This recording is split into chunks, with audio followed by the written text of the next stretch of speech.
I do know one thing for certain. This has been an Odyssey I won't forget. Hello everybody, and welcome back to the Podyssey, episode 14, I believe. My name is the Exile, I'm co-hosted by Willis Makes Movies over there to the left or right of me. And we're here today to talk about everything Assassin's Creed, specifically Assassin's Creed Shadows. Those will be our main topics of today's episodes. We're going to be talking about the specs. We're going to be doing a little Q&A where we read viewers' questions that they have asked us about the game. And it's going to be a lot of fun. But to start with, I have a question for you, Willis Makes Movies. A very interesting one. Oh my goodness. Okay. Here we go. We're kicking it off. Yeah, I couldn't have asked for a better response from you there. But so, do you remember? Did you ever play on PS3?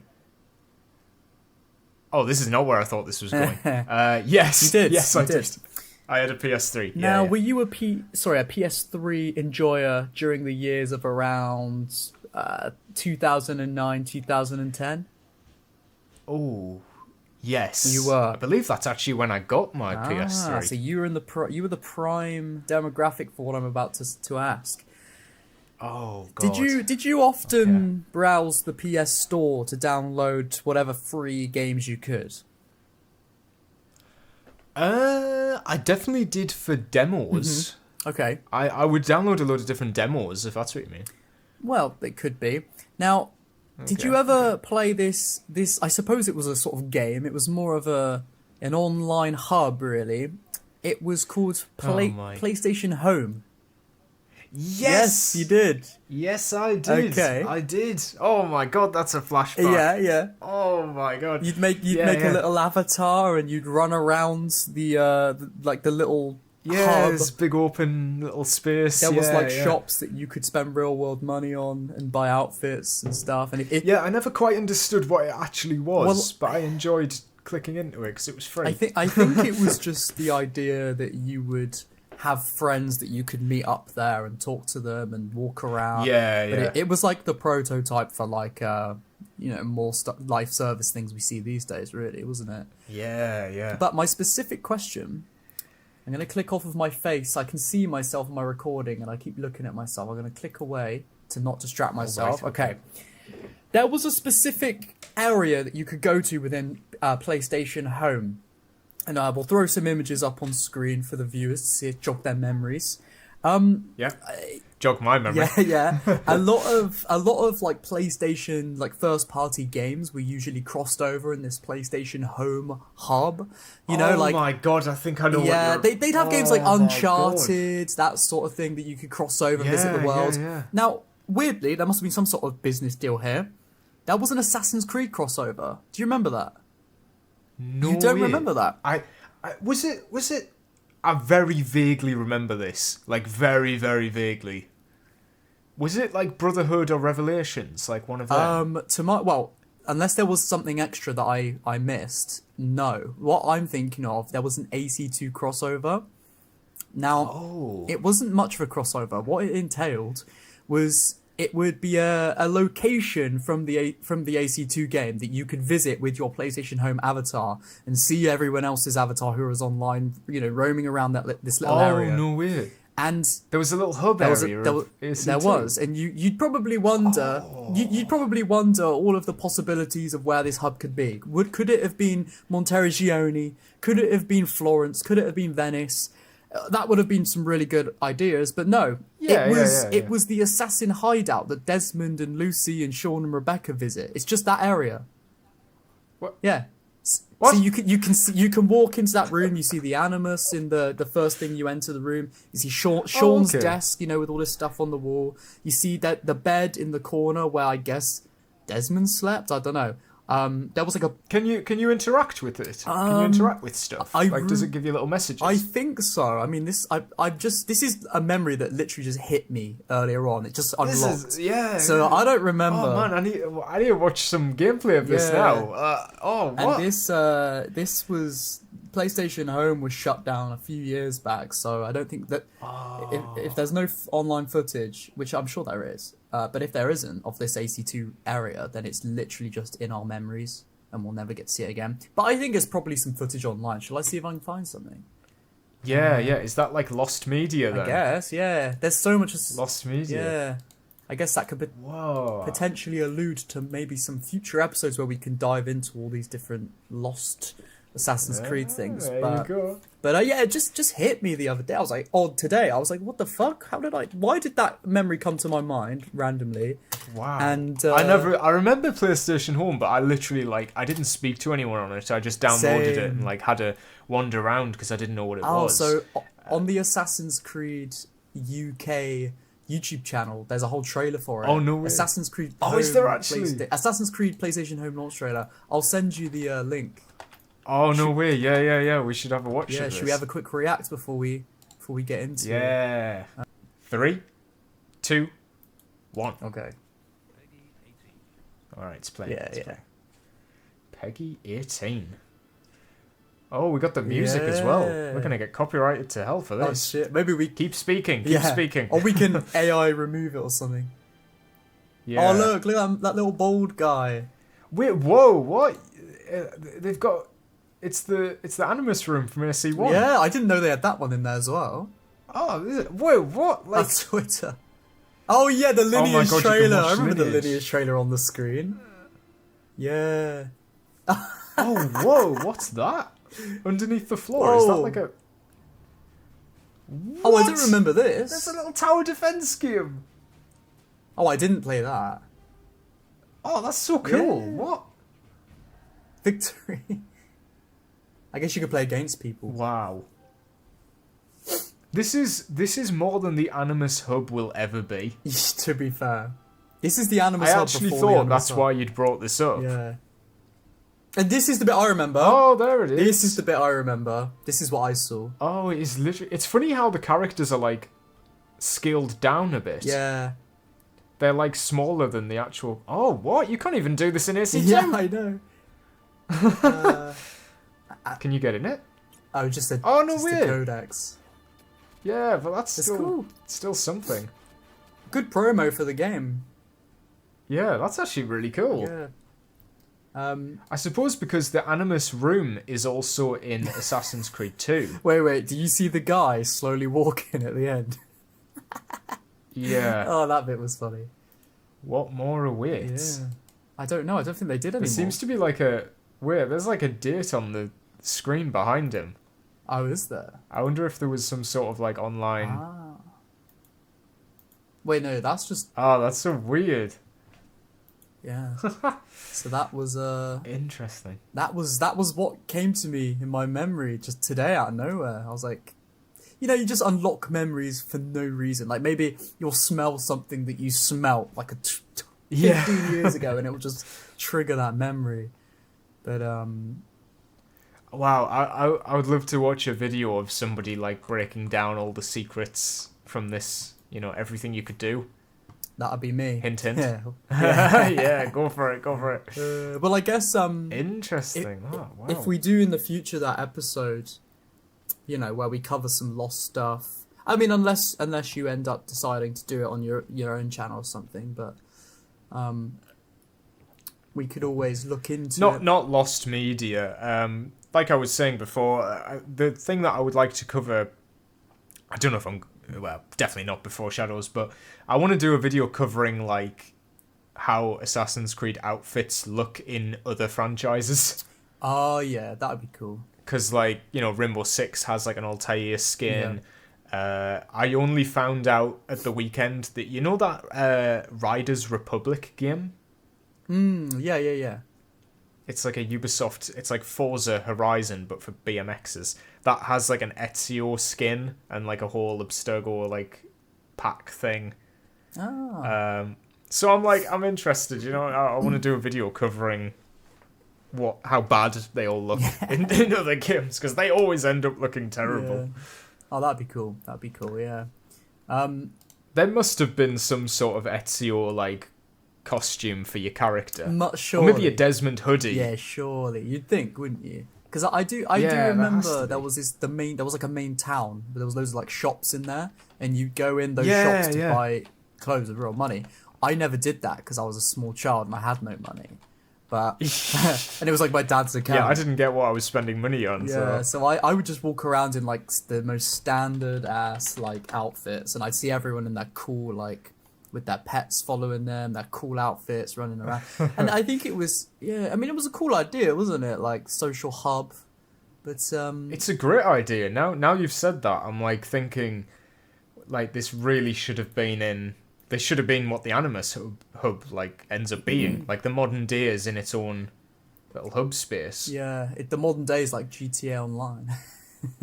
Yeah. Well, you never know. Exactly. I mean, it could be. Yeah. Like, hop in the Animus to start missions. Yeah, you never know. Oh, I've just had a look, and there is an Ezio from AC2 skin That's cool. That's in cool. PlayStation Home, and it's exactly his robes. It's not like nice. a terrible adaptation of it. I'm looking. Oh well, I'll tell you what. That's an interesting way Yeah. to kick off. Just maybe if you wanna add it for just some gameplay footage while we talk about it, I'll just drop in the chat this clip that I've been watching. It's just someone actually playing it in the Assassin's Creed area. Excellent. There's loads of people just Yeah. hanging about the office. Ah. But yeah, no, that's just something quick that I thought I'd bring up because it just came to me. But God, that's weird. That I did actually play PlayStation Home. I never knew that was there. did you? Oh, you missed out, man. You could have found me there. I never knew there was an Assassin's Creed thing. Like, was it free? Could you just find it? Yeah, it was just they'd update the game, wouldn't they? The PlayStation Home, because the PlayStation Home like icon for the game, it was next to the PlayStation Store, I think, because it was like they're trying to get you to. It was on everyone's PlayStation, but then you'd have to install it, and then it would update. It was under the PlayStation Network thing. I think it was underneath the game, like whatever disc you had. I had Home underneath it. I think so, something like that. Yeah. Do you know what's weird though? Like, do you think there was ever a chance that my avatar and your avatar like crossed paths? Do you know what I mean? There's a chance. Oh man, I would have had a very different name, but yeah. Yeah, same. Yeah, my old gamer tag was a Fraggerman87. Fraggerman. It's a weird one. Why does that sound familiar? It does sound familiar. Well, there was an old iPod Touch game called Fragger. That might be like Frogger, I guess. Oh, Frogger was a game as well. Fragger was like you threw it was like Angry Birds but with grenades. A little bit. Oh, a little nice. bit. And I used to love that game on my iPod Touch, and I guess around the time is when I made my own gamer tag, so I called myself Fragger Man. I don't know where 87 came from. No idea where that came from.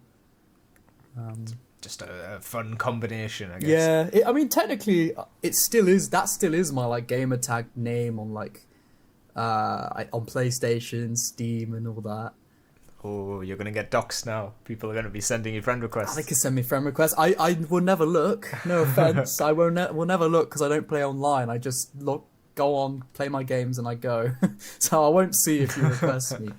Oh yeah, actually, you just reminded me. Yeah, because my Ubisoft Connect account, I've had since that PS3, so I still have my original PS3 name as my tag whenever I'm playing Unity. So if you see any Unity background gameplay, that is my real gamer tag in the background. Oh yeah, same here. That is.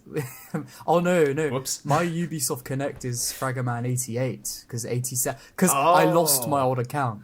The old account exists somewhere, but I don't know the login for it. Oh man, see, my account is like on my mum's old email, which is totally unaccessible. Oh, yeah. So I've got like 14 Assassin's Creed games on this account, and every single time I log in, it asks me to verify it, and I'm like, nope, Oh can't do that. Don't lock me out, my because I know the password, but I would not be able to recover it. Wait, so are you gonna buy Shadow? Have you pre-ordered Shadows on that account? Oh Yeah. my god, that's I have every Assassin's Creed on it. That's a bit dodgy though, because surely, what if it locks you out one day and you're like, fuck, I've got to buy the game again? No, I'd just try and recover the email, but yeah, it's a totally dead email. Yeah, damn. I've literally got, well, my Ubisoft Connect account is like in the 50s, so that is, I think every time I log in, it's like, thank you for 14 years of service, and I'm like, huh? What? Yeah. There's no way. That's one thing me and you never did. We never compared our Ubisoft Connect. No, did you get yours? No, I just kept forgetting to do We'll it. never know. We'll actually never know. We'll never know. I think I'm like 54. Yeah, I mean, I'm around that. I only ever go on Ubisoft it'll Connect change. when I'm downloading a new... because I just play them on PS5. I played Mirage on PS5, yeah. and then I used to play them all on PC. Like, I do have pretty much every game on Ubisoft Connect, but I don't really play on PC anymore, because again, like, my actual gaming PC, like, it packed itself in. Yeah, and I'm not getting it fixed. Not right now. So I'm just playing. But I like my consoles. It's easier for me these days. Yeah, the only thing for me is getting gameplay. I do. There's something quite nice. Like when I just released a video on outfits I would like to see in Assassin's Creed Shadows. Nice little plug there. And when I was getting gameplay for that, I was like, oh shit, I'm missing like 10 seconds of Edward Kenway. I can just boot up Black Flag quickly, screen record it, and then get back to editing. And it's not like a hassle to get the gameplay. Yeah. So that was quite nice.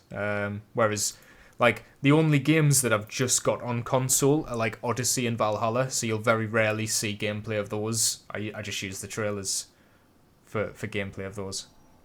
Yeah, no, fair enough. I'm not gonna lie to you. I got very distracted then, and I didn't hear what you said. Oh, what were you distracted by? I was just logging into. I deleted Twitter because I don't like Elon, and I can't stand all of the horrible stuff that people post on there, so I deleted it. But I just logged in on my laptop to see if anyone had messaged me, and then I got distracted, so I do apologise for that. Oh, it's alright. But I'm trying to adjust my chair. I can't. I feel like I'm lower down than usual. Oh, there we go. well, you can't have anything bad to say about it because this was from a sponsor, wasn't it? Oh no, it's a remarkable chair. It really is. I tell you what, I can look how far back I can lean. Oh my goodness! Incredible. Look at that. Wow. The issue from they never got in touch with me afterwards, so I don't know if that's how most sponsorships work. I just did. But they paid you, right? The deal. Yeah. Well, they gave me the chair for free. Yeah. That was my. Oh, was that? That was compensation. fair enough. Yeah. Yeah, so they just sent me the chair, and I did the video, and I never heard back from them. Did you not have to They didn't have to sign off on a draft. Yeah. I mean, I sent them a draft, Yeah. and they gave me some corrections and stuff, Yeah. but I never got to find out whether it was good or not. Oh right, yeah.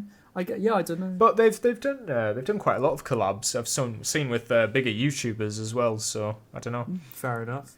I need a new chair. My chair's I mean, I love my chair, but it's squeaky. It's really squeaky. Can you hear it? Oh yeah, I can hear it there. Yeah, that's if I lean back and forwards, which I don't always do. You should get your chair with Flexi Spot. Well, if they want to reach pay me out, more. I'll definitely take a chair. For a sponsor. You might be able to get a sponsorship off them. Yeah, feel free. My email's in my channel. But Funny, I've still actually got my other chair. My old chair is just stood right out of view of the camera. I just put all my clothes on it. Oh, it's delegated to Pretty that, much. is it? Yeah, it's a coat hanger now. Yeah, that's the issue when you've got something lying around that's just big, and you just it's hassle. Yeah, to but I get don't want to rid get rid of it as well. It's useful because if somebody comes in, they can sit down. Yeah, that's true. Thing is, that's the issue I had with another chair in the old place. Before I moved, my friend, he comes over and he's like, "Oh, I got this really nice office chair that my job gave me." And he said, "But I've got to get rid of it. Do you want it?" And I was like, he showed me a picture of it. It was like a proper, expensive, really nice chair. And I was like, "Oh yeah, go on then." He brings it over, but then I just never use it. So it was just it's actually in Chloe's car right now because we're gonna take it to the tip, get rid of it because I don't think. It's all dusty and dirty, and if we wanted to sell it, we'd have to clean it all up, and I don't even know if we'd get that much for it. So we're just gonna take it to the tip. But it's not really worth the time. Yeah, so that was a mistake from me, but we move. I mean, other than what we've talked about today, It's been a week since we spoke. How are you doing? Oh yeah. I've had quite a quiet week. Yeah. I would say. I don't think I had such an eventful week last time. Yeah. But I think it's been quite quiet. Unfortunately, my girlfriend's very ill at the minute. No. So we did Valentine's Day quite low key. Yeah. We just exchanged a couple of presents, and that was about it. Yeah. Have you been? Because I'm trying not to get the lurgy. Have you been? What's the words? In the quarantine zone, are you gonna get ill? Do you think? No. Well, we've played it safe. I've kept away. Yeah, fair enough. Yeah, because I think it's gonna be alright. one thing I was gonna say is I did notice it was Valentine's Day when you said you were editing the episode, and I thought, oh, I guess he's not doing much tonight then. Oh, did I say? Oh, yeah, no. So what happened was, after work, I went to my girlfriend's. We exchanged the presents and stuff, but then I came back at like 10 o'clock. Okay, fair So we enough. had like a couple hours. We watched some telly and stuff, and then I came back and edited like on the evening. Yeah, I mean, I guess they're not gonna be wanting to do much while feeling sick. It's not really gonna be that enjoyable, is Yeah. it? You know. No, but I think they're feeling better now. So Yeah, fair enough. that's fair not enough. too bad. Well, How was your Valentine? well, my heartfelt wishes go out. Oh, thank you. But yeah, mine was good. Me and Chloe went out for just a meal in the evening, which was nice. It was like a nice. Greek meze type of restaurant. You know, they do like all the Greek stuff. So that was cool. I do like a bit of Greek. Yeah, like it's not something I've ever really, got down with in There the are past. those rap things they do. I can't remember what they're called. There's like these Greek raps. Like a gyros or something like that, right? That's it. Yeah. That's it. It's called like I just called it a gyro. Yeah. I'm guessing that's not right. I think it's gyros. Gyro. But a gyro Whatever. does sound a lot better. I'll ask Alexios what the right pronunciation is. Yeah. But yeah, no, it was. I was meant to go and watch Captain America, but we called that off as well. I don't know. Yeah. Well, I've not heard good things about that. Every time I saw the trailer, I thought this isn't it. Like every time they played the trailer, I thought I like the idea. Like it's cool. Like they got a bit of. They're trying to make it very less superhero-y and more gritty, right? That's the vibe I got. Yeah. But I just thought, I don't know, it's a bit boring to me. Yeah, I was a bit worried because, like, I'm watching the trailer and I'm going, what is this actually about? Yes. I still got no idea what the actual film is about, and I don't know. It looked a little bit Generic. tame. Yeah, look. Yeah, generic exactly. and- Yeah. I mean, I love Harrison Ford, but I'm not going to watch it just for him. No, and I don't think the Red Hulk's in it for much, so you're not really getting much entertainment there. It's a bit of a shame. Yeah, I mean, I used to be a massive Marvel fan, but after the last few years, I really got put off from it. You know, a lot of it just went downhill, I think, in writing quality. I think it was just too much. Yeah, that's the thing. It's there's so much, and there's been a few good things. Like I enjoyed. I don't know if you saw Guardians of the Galaxy 3. I thought it was all right. liked it. It wasn't something I'd watch again. I think it was a bit too sad.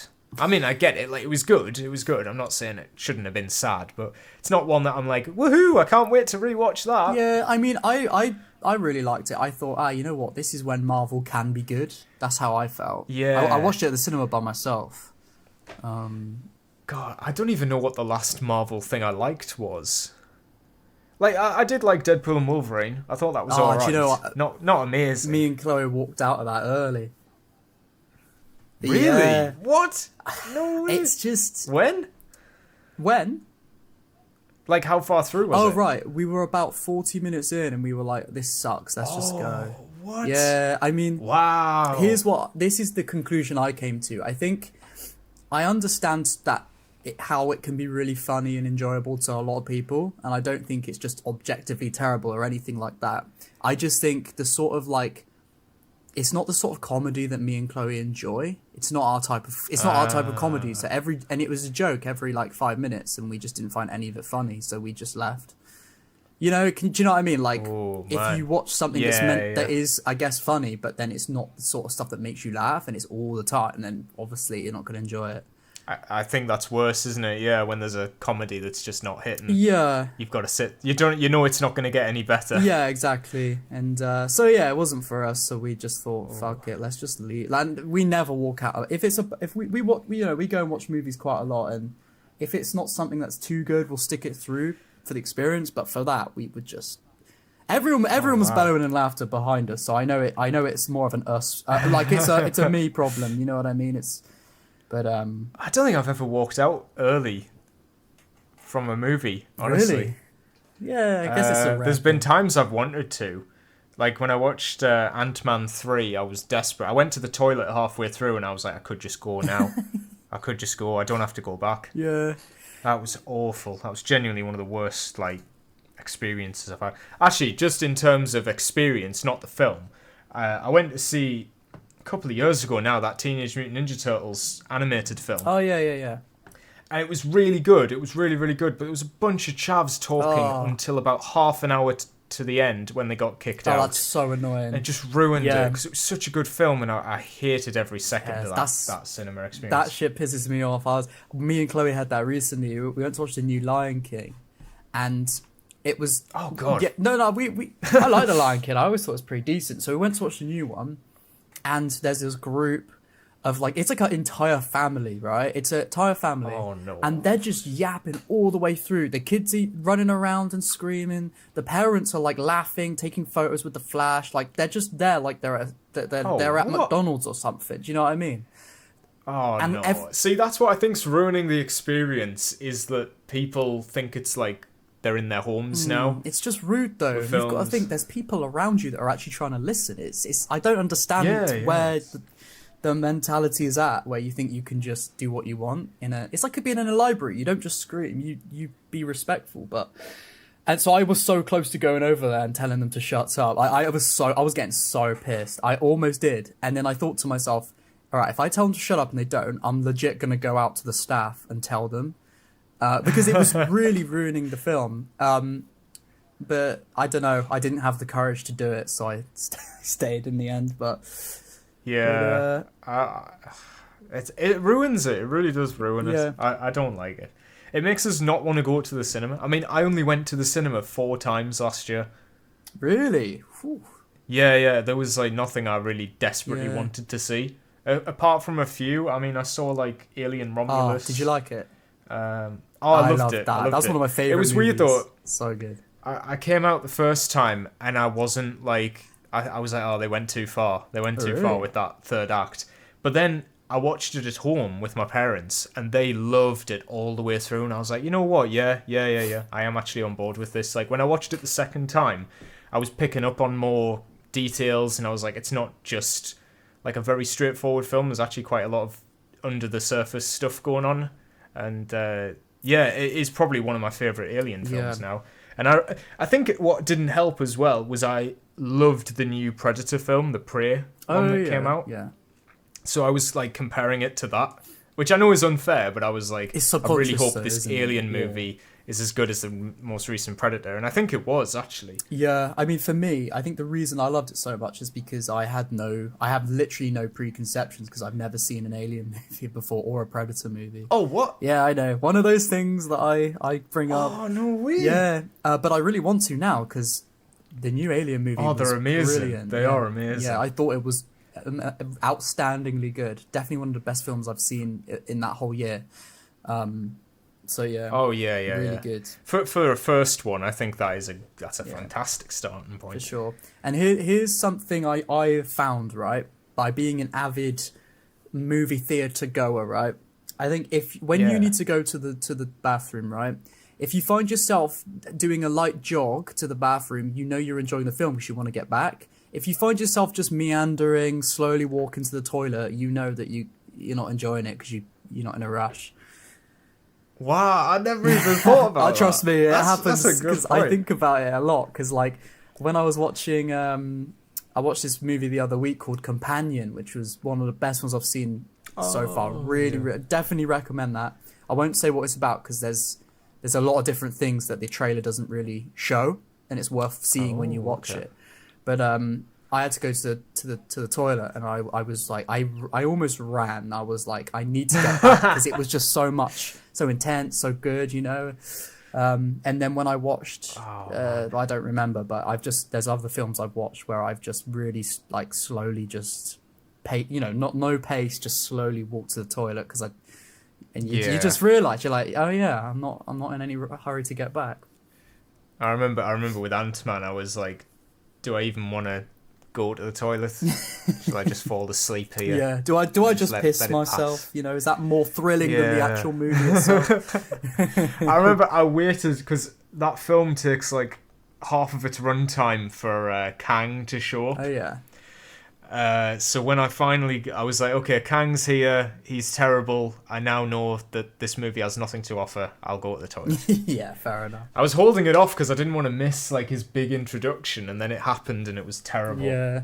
Do you know, I remember. I don't know if I mentioned this before, but I saw the Assassin's Creed movie in cinemas when it was like there was only me and my friend there. Mm. We were in an empty screening. Wow. And it was perfect. The perfect environment for that film because we were laughing all the way through it. Damn. Our reaction was very, very different because I didn't have that critical mindset that I have now. It was Assassin's Creed, so I loved it at the time. You know? But I remember the movie opens with like a quick, he gets his finger chopped off. They say all the assassin-y stuff, and I was like, okay, this might actually be all right. And then like this rock music starts playing, and this bird flies over, and it like has the logo show up in the clouds and stuff. And I'm like, no, that's it, I'm done. Yeah. It's lost us. Speaking of piss poor movies and going for a piss, I really need to go for a piss, so I'm gonna have to go for one. Hey, we reached the bathroom break. I segued to the bathroom break perfectly.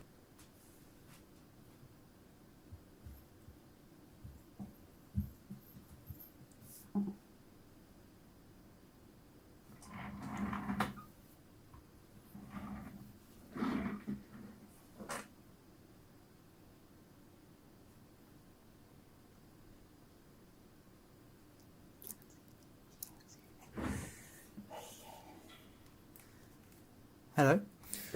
Hello. Okay, I'm back. Excellent. I did a little funny little jog because the camera could see. Oh, I was going to say it was funny watching last week's when you have a fight with... What was it you were punching? Oh, it was my childhood toy. Oh, lovely. Yeah, Boris. Oh, That's his Boris. name. Got him the day I was born. Poor Boris. Yeah. I hope he's alright. No, he's alright. He's been putting up with it for 24 years.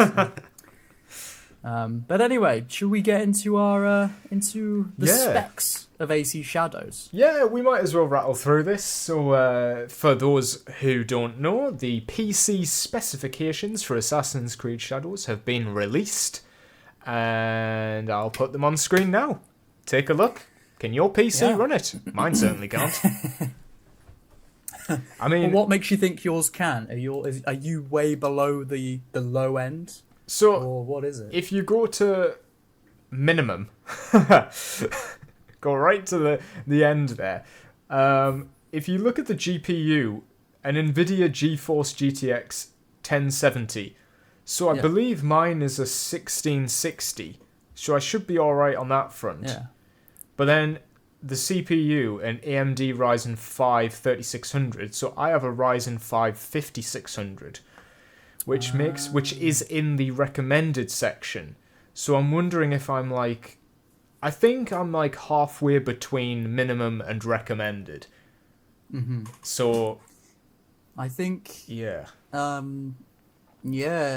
think you're gonna have to play it on, well, between low and medium for sure. Yeah. So everyone, if you I just remember that comment I got of somebody saying they're only ever going to watch my channel for Shadows content, so I need to cover everything. I'm so sorry, you're about to get the wrong impression of these graphics. They're going to be like, what the hell, man? This game, they did a downgrade. This game looks terrible. This game looks worse than, 2007. Yeah.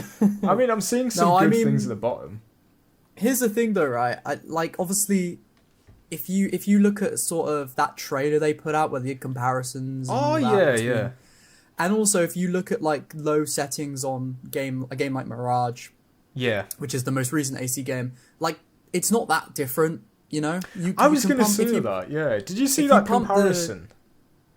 The I believe so. The one they put out. Yeah, and there's like it would look the same. It's Nobunaga's face, and it's like high, ultra high, and it's like it looks exactly the same. Yeah, I don't get. And that's the thing. I'm sure, but pre-YouTube processing, it probably looked a bit more of a contrast. But yeah, when you watch it like that, it just looks the same, doesn't it? It's like, what am I? I'm just seeing double of the same. Yeah, I wouldn't mind if they actually pointed out what I'm meant to be looking at. I couldn't tell, like, what's the difference here? The shadow's different? I'm not. I mean, sure. we're not graphical experts. I'm sure people watching that know all about the intricacies of that stuff can probably maybe pick out. I don't know. Yeah, but I mean, the good stuff here is ray tracing appears to be, well, maybe a bad thing. Ray tracing is mandatory, but it looks like the ray tracing is going to be very extortionate. I can't believe ray tracing is mandatory. Do you think it is, or they're just not showing you what it is without ray tracing? Oh, maybe not. I don't know. That's a bit. It just seems. I'd rather it wasn't. Every time I've turned ray tracing on my PC, it likes to make funny noises. Yeah. But it's got things like ultra wide resolution, which is cool, uncapped frame rate. So I mean, it's all good stuff. In-depth customization. We saw that the control scheme and everything is fully customizable. It's gonna have an FOV slider. There's some. It's pretty typical. I think it's pretty typical. It's like what you expect, you know, from a AAA game in 2025. Yeah. Which is like, so it's like, yeah, but it's still nice to see that we actually get the options here. I was just gonna say, for your sake, I think you're gonna be probably better off if you put everything to low, but then like bump up textures to like medium or something. Yeah. I'm pretty much just going to copy what I've done for Mirage. Mirage, I've got everything at medium, but everything's like turned up crazy. The thing with Mirage, though, is that it's going to be less taxing on your system than Shadows, because it's a smaller game and there's you know, the weather systems it just doesn't have. Yeah, I mean, for a comparison, I've just looked at Valhalla's specs. I've just got that. I'll put that up on the screen as well, and it's not too different. Okay.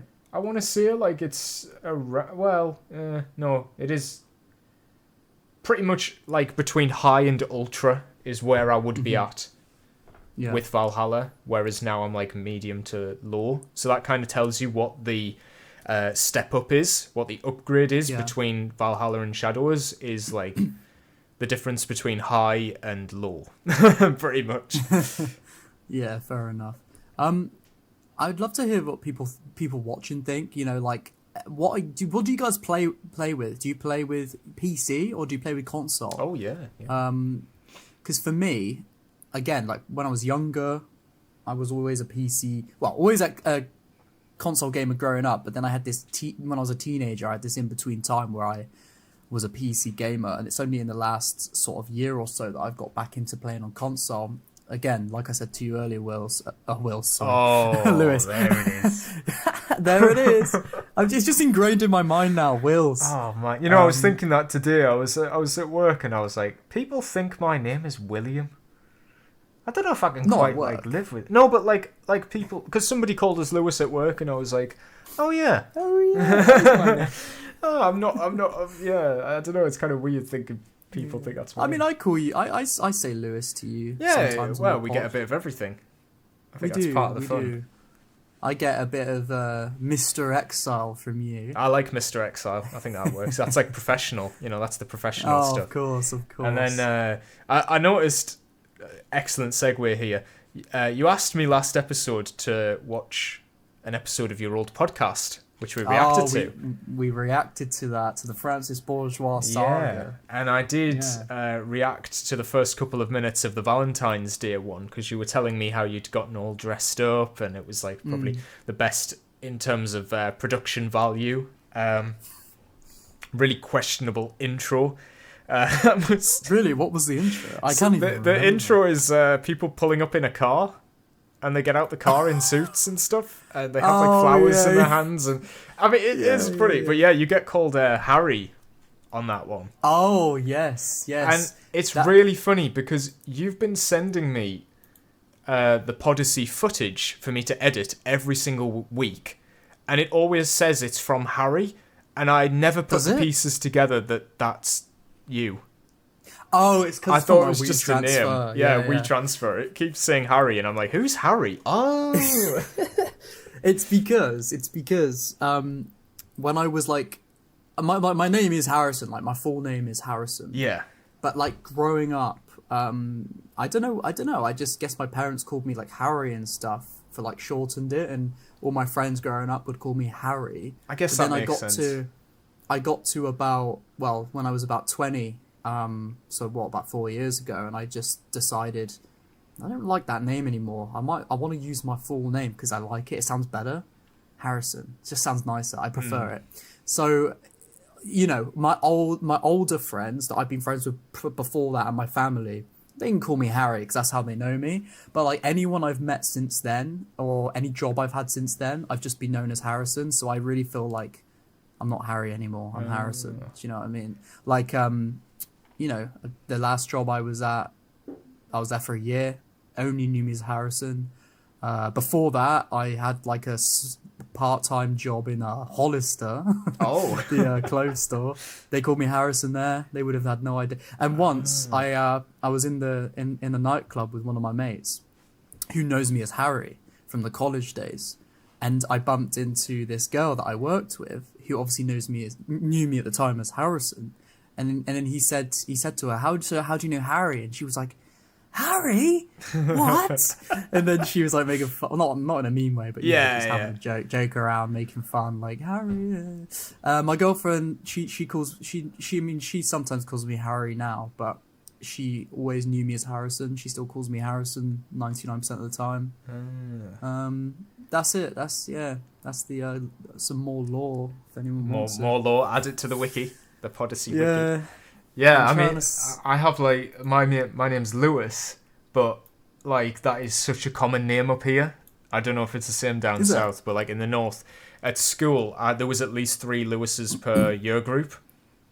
So it's kind of the same down here, to be fair. Yeah. Yeah, I don't know why it's such a common name, but yeah, I just get called by my surname. Like people who know me call me by my surname, so I can always tell who's like close and who's not, because it's like, do you call me by my surname or do you call me by my first name? And then people did just start calling me Willis for a time. Like, obviously that's where the nickname came from, the channel name. So Willis was there for a while. It's only recently, I think my friends are acting like they've matured and they've started calling me by my real name again. Oh, really? Yeah, they're like, let's not call you by the silly nickname. And I'm like, what? But that's the nickname that pays the bills. Yeah. Damn, yeah, it's names are a funny thing. Yeah, but getting back to that podcast, I can't let it slide. Really questionable first 5 minutes. Really? Have you got any like? I don't know. There was just like jokes about being like a cook. And like, oh, Harry would let me fuck his girl, and I was like, okay, that's enough for me. Bye. Yeah. That was the issue with the podcast, really. That Luke, he was really over the top, and we'd always try and rein him in, but he wouldn't. I could tell you looked a bit like trapped in the middle. Yeah, he's deeply embarrassed now. Every time I bring it up, he's like, no, I don't know why I used to say things like that, but he's since become a teacher, you see, so he's a lot more. We can't dox him then. We're going to have to get rid of... We don't want them doing a background check on that. Yeah, true. No, it's... I won't say his surname. I won't show his face. Yeah. He's since become a teacher of sorts. So he's matured a lot since then, to be honest, which is good. That is good. Yeah. Bit of a character arc there. Yeah, exactly. You know what that is, Ubisoft? You know what that one? You know what that is? Take some leaves out of Bree's podcast. Yeah, do your research. Yeah. I have a channel with 76 subscribers. Yeah, but hey, Francois' biggest hater. No, I was his biggest fan. That was what everyone got confused with. I was his biggest fan. But if anyone wants to delve deep into that, they're there somewhere. Yeah. If you want to find it. We went into that rabbit hole last week, so we did. We reacted. Back. Yeah, but what we going on to next? What's the plan? I think we should talk about these pre-orders just briefly. I just wanted to get your opinion on it. Because, so Ubisoft have actually reported what the pre-orders for Shadows have been.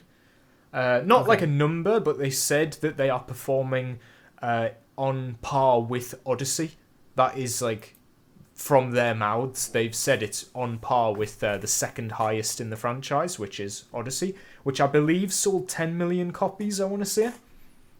Okay. So, what do you think about that in terms of like Shadow's success, failure? Do you think this is what it needs to succeed?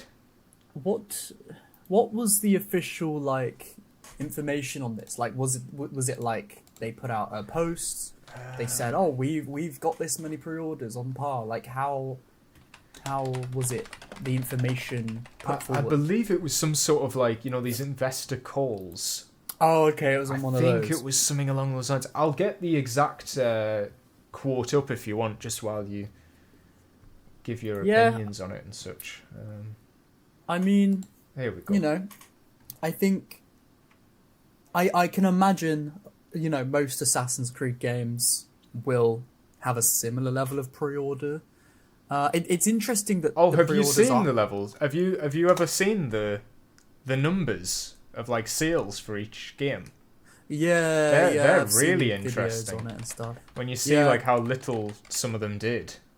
I know, it's crazy. Like and it's crazy to see how well Odyssey, Valhalla, Origins were. But that's what I find interesting though, is I'm surprised pre-orders are on the level of what Odyssey was, so they say, as of this moment. Yeah, because with the marketing difference between Odyssey and Shadows.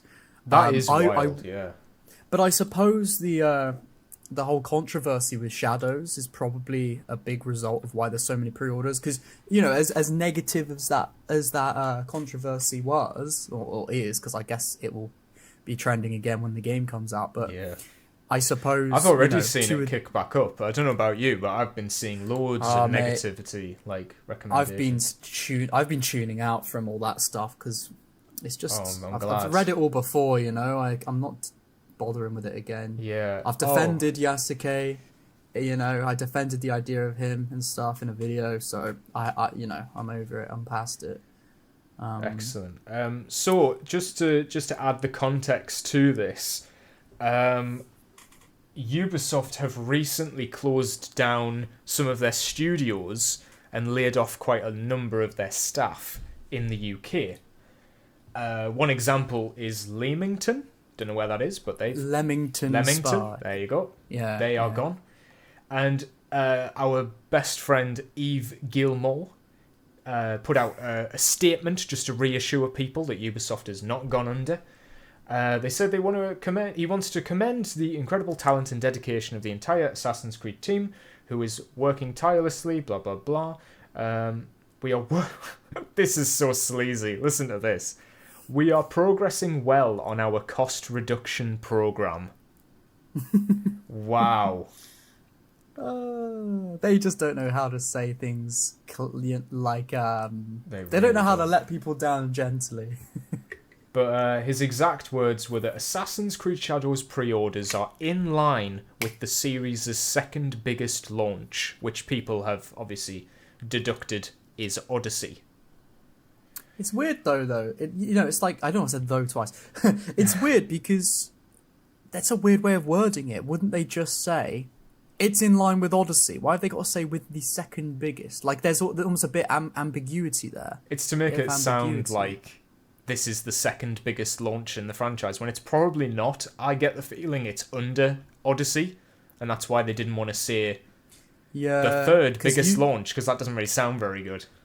Exactly. Usually, a lot of the time, some companies can word things in a way that make it sound good, when in reality it might not be. Yeah. Like recently with the new Dragon Age game, they made like an sort of public PA announcement. And they were like, the game has reached something million players, and that sounds really good. But then it's like, yeah, but you've not said it sold this many copies. You've not said it done this, done that. If you really look into what that actually means, is it as high as as they say it is? And maybe in Ubisoft's case it is.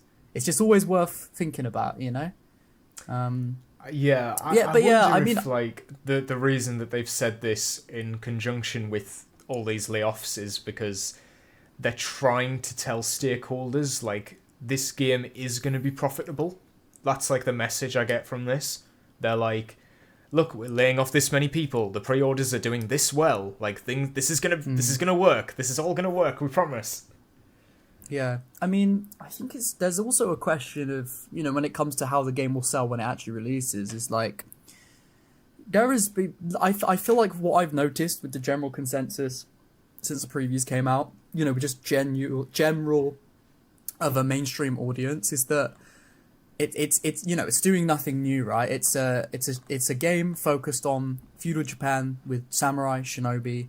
That's been done in one way or another in video games for a long time now. Yeah. And the general consensus, at least I've come across, is that, well, as a gamer in general, I've seen this loads before. This is nothing new, and it doesn't seem to be doing things, you know, as good or at least better, if not better, than what has been done before. So I feel like there's a chance that when the game comes out, I do wonder how those sales will be.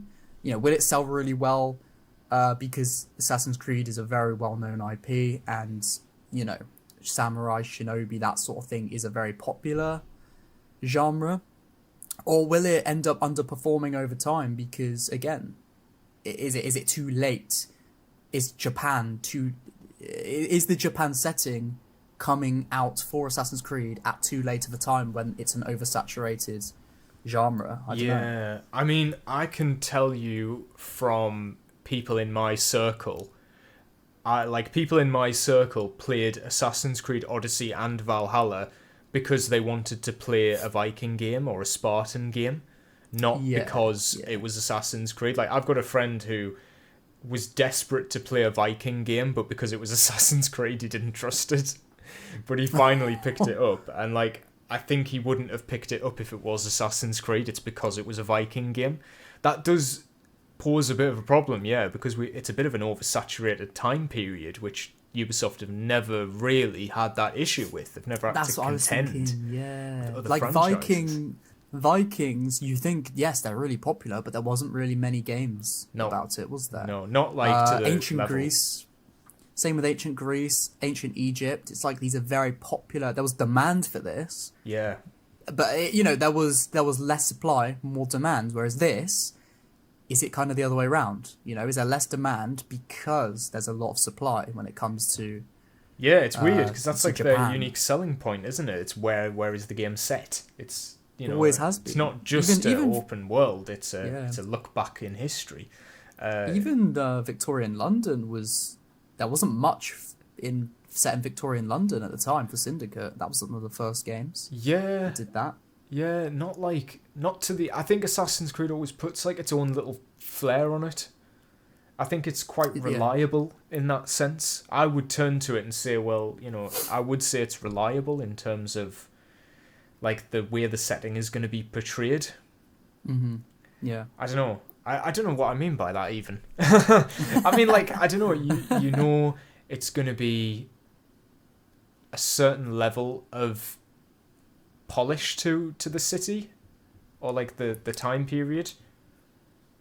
Yeah, I know what you're saying. Yeah. Are you saying you know, there's a level like that sort of modern day RPG Assassin's Creed formula when it comes to the way the world is set up, like you know what to expect. Is that what you mean? I think so, yeah. With every Assassin's Creed, you kind of know what to expect. Yeah. But it's like it's got that flavor, hasn't it? That sort of, you go in and it's a new, you know, country, new time period, but it's still the same sort of game. Yeah, and with a different coat of paint, really, isn't it? Yeah, and I do wonder if, like, because I'm still excited for Shadows, and I think a lot of that is relying on, well, it's still going to be an Assassin's Creed game, isn't it? At the end of the day, it's still gonna have like, it's still gonna feel like an Assassin's Creed game when you're playing it. But I don't know how much of that is co-op. Yeah, I mean, that's the thing though, because like obviously to like people like me and you who have been invested in the series for years, you know, we've got another the sort of expectations we have, as well as like the reason we are going to play this, is going to be so different from like the classic sort of mainstream gamer who doesn't have that commitment to the series. Yeah. The classic mainstream gamer who doesn't care one way or another about Assassin's Creed, even if they've played other Assassin's Creed games, they're not looking at it for, oh, it's Assassin's Creed, so let's see what happens. They're going to be more looking at it like, well, I've played Assassin's Creed before. Oh, this time period might interest me. It might not. Well, we'll play it based on that. Again, very different to why me and you might be, or might be looking forward to playing it, which is more like, where's the Assassin's Creed story going to go? How are they going to link it in with the time periods? What we're going to see about the assassins and the Templar? You know, that's more of at least the way I'm viewing it. Yeah. I was thinking as well, it could work in a good way because it has been like 5 years, since Ghost of Tsushima. So people may be saying, oh, look, I don't want to wait for the next game. I'm just going to pick up this Assassin's Creed game to scratch that itch until Yotai comes out. That's the thing. There's also going to be that sort of group of players that like just do love everything Japan and everything, you know, samurai, that sort of thing, that are going to probably play it regardless. It just depends how many of those sort of gamers there are. So that leading up to a lot of Xbox players, because they won't have been able to play Ghost of Tsushima, so they'll definitely get. They should have a Xbox exclusive thing. That would drive. That would be cool. Yeah, put it on Game Pass. Actually, don't put it on Game Pass. They put it on Game Pass. I wouldn't have to pay for it then. Yeah. Well, they've put like Odyssey and Valhalla on Game Pass, so maybe later down the line they'll do it. But I don't think for initial sales that they can afford to do that right now, unless Microsoft were like, "Look, we'll keep you out of bankruptcy. Just put it on Game Pass." To be honest, I'm assuming, are they going to put it on that Ubisoft Plus thing, or are they going to wait like a month before they do that? Oh no, it is on. Yeah, it is on that. It's already on there. Yeah. Because I know, I think, I might be wrong, but I feel like with Mirage, didn't they delay it so you had to pay for it even if you were a Ubisoft Plus member, unless you waited like a few weeks or something? I don't know. I might be wrong. I think it's like £15 a month though to play Shadows on Ubisoft Plus. Yeah, because if that's on day one, I might just do that and then just and then ditch it. Well, I mean, if I think realistically, you know, how much am I going to be paying for the game? Is it $60 or is it £60? I paid $75 for the digital deluxe. God damn, that's insane. Yeah, but how much is the standard edition? Do you know? I think it's $59. Yeah, I think it's 60. It's about, so it's like, okay, that's is that 4 months? Yeah, that would be 15 a month. It would be take 4 months of a Ubisoft Plus membership to pay that. So I'm thinking, realistically, I don't know if I'm going to be playing it more than 4 months. You know, I'm going to play the game. I'm gonna finish as much as I can. I'm going to make the content on it. But just because I could be wrong, but just because the way I think the game's going to go for me, I don't even know if I'll be playing it much after my content is up with it. Wow. So will I save money? You know, will I end up spending maybe 30? How are you going to do your 1 year later? Will I even want to? Oh, Mr. Exile. What's happening? What's happening? Well, you know me. You know I'm looking forward to playing it and seeing where it goes as an Assassin's Creed fan, but I don't. To me, it's just going to be another Odyssey. So I'm not. I want to be proven wrong, of course. I'm open to be proven wrong, and then maybe after the first month of Ubisoft Plus, I think, you know what, this game's worth buying. Then I'll buy it. You know? I suppose that's fair. That's fair. Yeah, if maybe you just used it to test it. Yeah. So I'm personally thinking like it's not going to take me 4 months to finish that game. It's going to take a lot longer than that.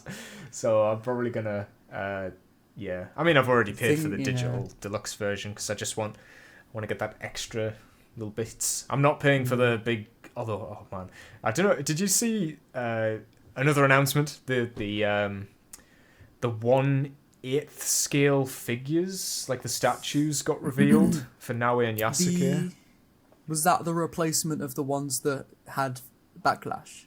No, that was just the little. That's like the little figure where they've replaced the broken gate with a wall. Yeah. But no, there's like proper. They're about £100 each, and they're these like statues of Naue and Yasuke, and you can like clip them together to make one big statue. And I'm just looking at it thinking, oh man, they do look quite nice. For the US viewers, what would that be, like $150, $140? I think it's $120, so it would for us it's okay. about £95. Yeah. Not that I went to the checkout or anything. Did you buy it? No, I didn't. I looked at okay. Naue's. I was tempted by Naue's. I just wanted to see how much it would be in pounds, but very nice looking statues. Yeah, fair enough. But I didn't end up getting like any collector's edition or any of that. I'm definitely not paying that much for it. Yeah, I do think I mean, I'll see what it's like on PS5 if I can still pre-install it with this Ubisoft Plus. If I can do all that. Oh yeah, because you might want to pre-order the expansion. Oh, to be fair, I guess I'll get that, right? Or will they make me pay more if I don't know. In just doing it free? I'll figure it out. I am looking forward to playing it, though. You know, I'm looking forward to us having a conversation about it when we're playing, and you know, to just getting into it, figuring out actually what it's about, what type of a game actually is it. That was funny. One of our questions in the Q&A was about that. Do you want to just ask that question now? Should we segue into it? The only other thing we were going to mention was that there's been some new articles released for Shadows, but they're not really anything worth commenting on because nobody's made any videos on them. Yeah, well, the thing is, I guess we should quickly mention just so we've said it, because otherwise people might be thinking, do they know? Do they not know? We are aware that Ubisoft have announced that they are going to give us 3 more articles. Now, am I right in thinking that these are yet to be released? Because, or was the tech Q&A the first one? The tech Q&A was released like a couple of days after they announced it. And that was the first one out of the 3, is that right? Yeah, that's right. Okay, so we've had the first one, the tech Q&A. Now, personally, I didn't make a video on my main channel for it just because I thought it's just specs, you know. What can I say about it? I don't know about you, if that's the similar reason why you... Before we recorded, I had a quick look over, but I don't know, I probably wasn't, but I felt like I was just very busy at the time to even look over it. I was like, it's not a proper... I don't think any of these 3 articles are anything good. I was a little bit annoyed when they announced it because I'm like, come on, same. We got past the 4 articles. Like, you drip fed those to us. Let's get to the proper stuff now. I remember when last episode we were saying, oh, you know, thank God that we finished the articles, and then literally the same night you messaged me, bro, they've just said they're going to do 3 more articles. I was like, oh, for fuck's sake. Oh, I wasn't happy with that. I really wasn't happy. I couldn't believe it. It kind of shows that they're still not really listening to what we've been saying, though. Like, just put it all out in a video. It doesn't even have to be a well put together video. Like, you know, it doesn't have to be like a dev diary where you interview all the people that worked on the game. Just get a voiceover. I'm sure Ubisoft have loads of connections that they can get a voiceover straight away. You know, do a quick script, get a voiceover, explain those 3 things in like a deep dive video that's 5 minutes long, 6 minutes long, something like that. Yeah. Drop it to YouTube, job done. We don't have to read articles or stuff, and it would just be easier. I don't see why they won't do that. I'll commend them on this. They did release a little trailer that was like 2 minutes long, and it is just like words flashing up on screen telling you like, this is a game with technical aspects to it. You should buy this. Yeah, like subliminally flashing on screen. So, I mean, they did that for the 1 article that they really didn't need to do that for, but I do appreciate that they did release a trailer at least to go alongside the article. I wish they'd done that earlier. Yeah, I mean, one thing I failed to remember, which I can see why they're doing at least some sort of promo for now, which is why they're doing the article, is the base building mechanic, because that has not been officially shown yet. Was it not? No, because obviously we saw it in that trailer that got leaked, and then when the trailer got leaked, Ubisoft just it was weird. It was like Ubisoft, I know we said about this in the podcast before, but Ubisoft took it down from the original leaker, but everybody had downloaded it. Everyone had made videos about it on YouTube, and then Ubisoft just kind of let that be, and they didn't release the trailer officially. So that trailer just never got officially released. That's another piece of lost media. So everybody's seen, or a lot of people have seen the base building mechanic. Like, footage of it is out there, but it's not been officially announced. Really, it's not been officially shown. There was a couple of clips on Instagram, like little jokey clips, where somebody, like one of the devs, or well, you know what I mean, whoever was running the account had put a load of cherry blossom trees in the base, and they were showing all that off as like a Valentine's thing. I saw that they'd made like a heart out of all the trees, which kind of showcased it. I know like the people who did the previews were allowed to show the base building, so I don't know if that I didn't see anybody do that. I've seen Luke Stevens mention it. I didn't watch his one, to be fair. I like Luke Stevens. I think he's probably a lovely guy, but I feel like he goes on for way too long, and I get bored and I click off of his videos. That's just me, though. I know a lot of people like that. It's just for me, I'm like, I don't know. There's something about his content. Again, there's nothing against his content. It's just for me. I'm like, bro, hurry up, and I just click off of it. It's a me problem. Yeah. It's a me problem, not a Luke problem. I think some people get sick of him because he like talks about games that people should stop talking about. Like he covered the Suicide Squad game. Like every single update it got, he was like ripping into it, but then he was also being like quite positive, and people were just saying like, just forget the game, move on to something else, and he's like, haha, no, but it's funny, I want to talk about this. Well, it's fair enough. I mean, I guess it's his channel. If he talk about what he wants to talk about. I thought it was funny. I didn't play that game, but it looked hilarious to watch it slowly fall apart. Yeah. You got to document these things, I suppose. Yeah. But yeah, I mean, going back to the articles, Yes. I don't even know what the other two articles are. Progression, is that right? Oh, is it? Oh, okay. Something like that. Well, I don't care. I'm going to play the game. I'm going to play the game in a month.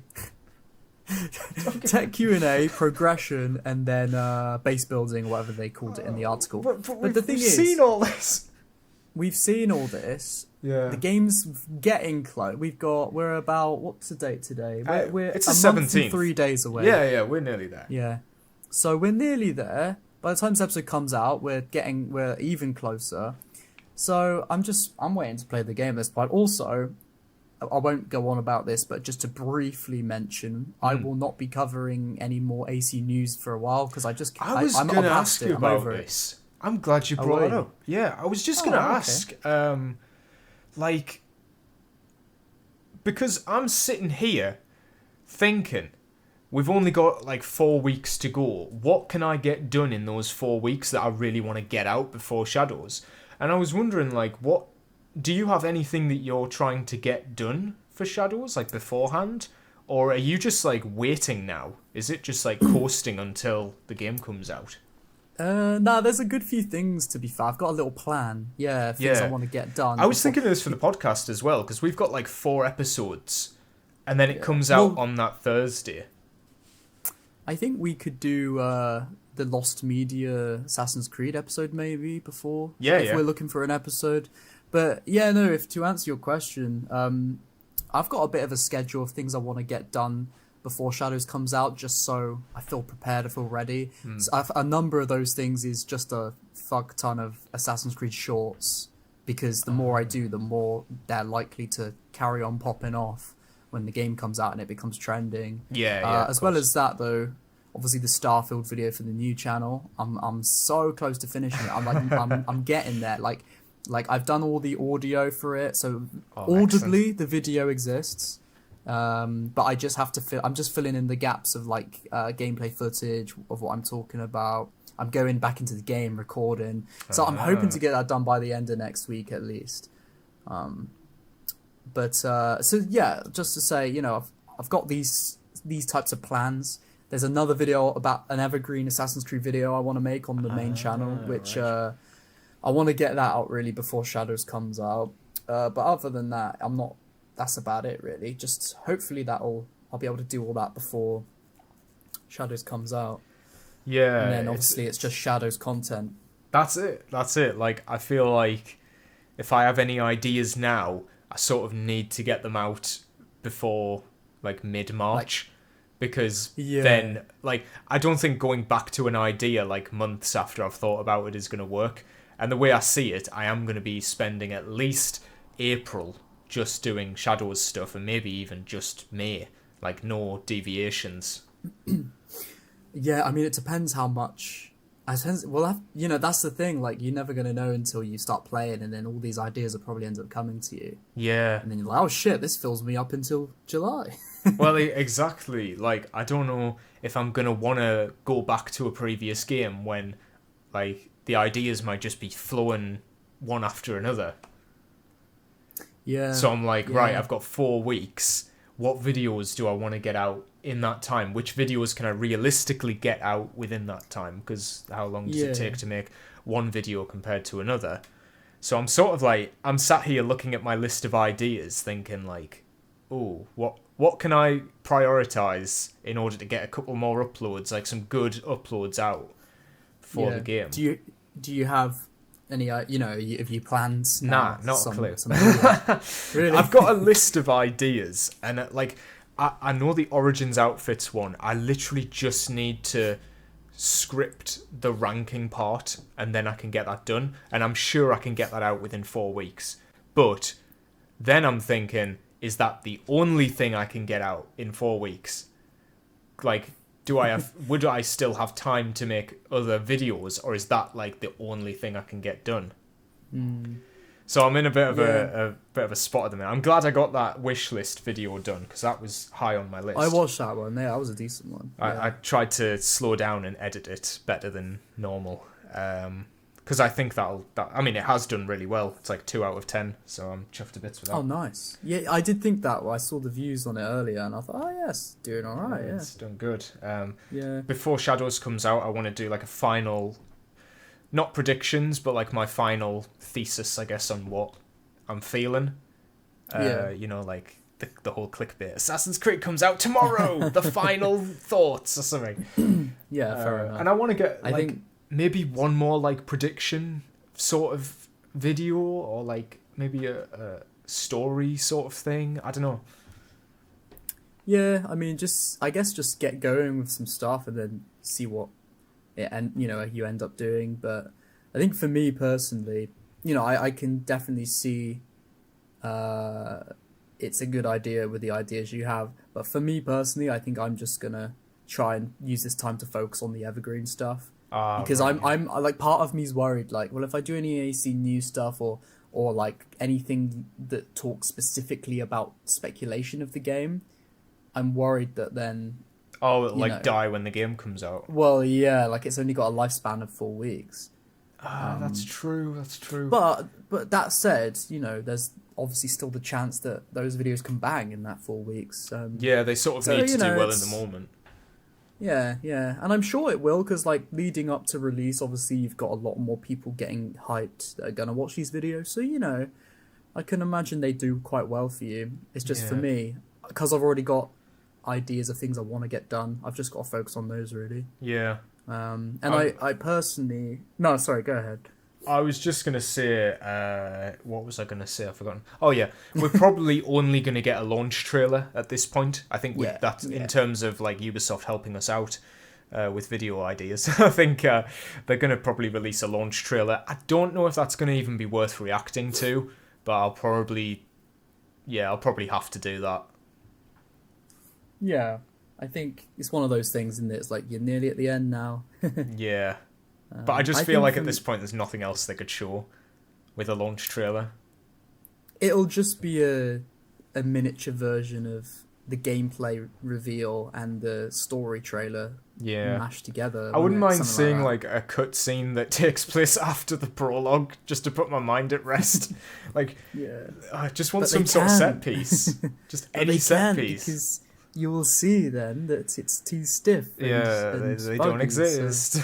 Yeah, Like, you know that scene of Basim hanging the guy in that trailer? Yeah. Like, that was Yeah. like, oh, the game's actually going to have, like, cutscenes. And then I it just need didn't to, really. I need to know that after the Yeah. prologue, Shadows has mocap. Yeah, I think it will be. I mean, I could be wrong, but I think it will be on that AC Odyssey sort of level again, where the intro, really good mocap stuff. Really, Yeah. it feels really like immersive. It's like a movie, and then obviously there's the rest of the game with a few moments in between and near the end where they're also sort of mocapped. I Yeah. personally think that's going to be what it's more like, because just due to the scale of the quests and how many there are and how big of a game it's probably going to be, I don't think they're going to mocap all of that. I just don't think they can, or they will. Yeah, I'm just hopeful that, like, the main story has just some... you want nice clips to put in the background of your videos, and good story moments are like, like cutscenes are nice than just the back and forth angle. But yeah, I suppose we'll see. We will see. Yeah, we will see.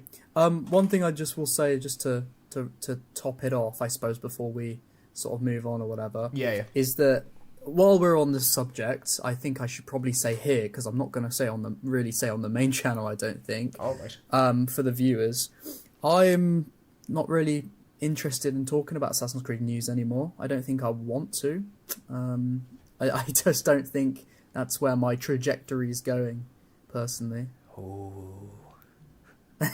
No, I we're probably thinking of different reasons here, but I get that in the sense of, like, having to keep up with the news is sometimes a bit, like, overwhelming. That's part of it. That is part of it, for sure. I think for me it's leading into the whole... I don't know, I just sort of thought about it recently, and I just thought...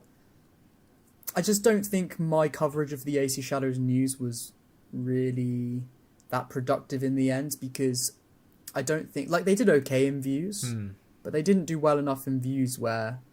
Like, I could have made, like in the time it took me to edit all of those AC Shadows news videos, the ones where I am yapping, but I'm zooming in, I'm showing memes, I put a lot of work into the edits. I could have made, probably like I think if I'm looking at the whole news cycle of Shadows from announcement to now, where I probably have done maybe 15, 20 videos maybe since then. That's a lot of time, a lot of work. I could have done like 50 plus Assassin's Creed shorts in that time if I just focused on that, and they would have got loads more views, they would have got a lot more engagement and money.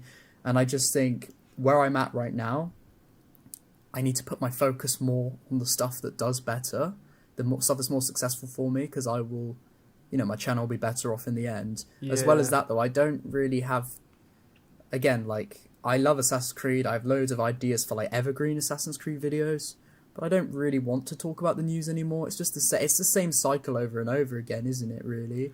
I suppose, yeah. I mean, what else can I say? Maybe because it's like your second go around, you've done the whole thing with Mirage. It feels like, do I have to do this for every single game now? Do I need to cover every single thing that comes out?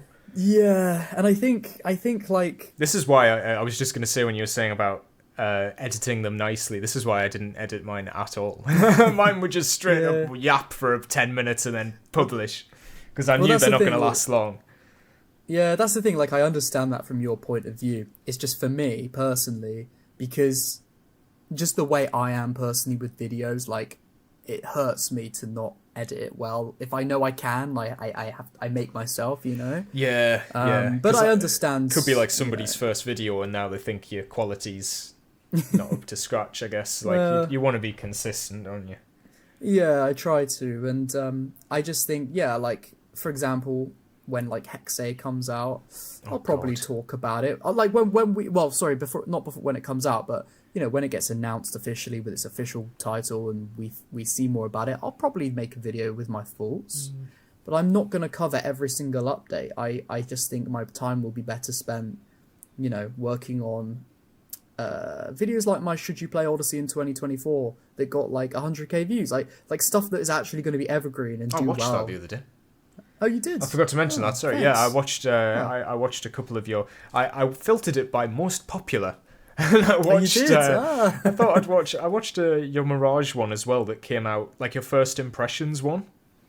Because I was curious about Assassin's Creed that. Mirage. Yeah, just I wanted to see the like scripted, like retrospectives. I was curious how you like structured them.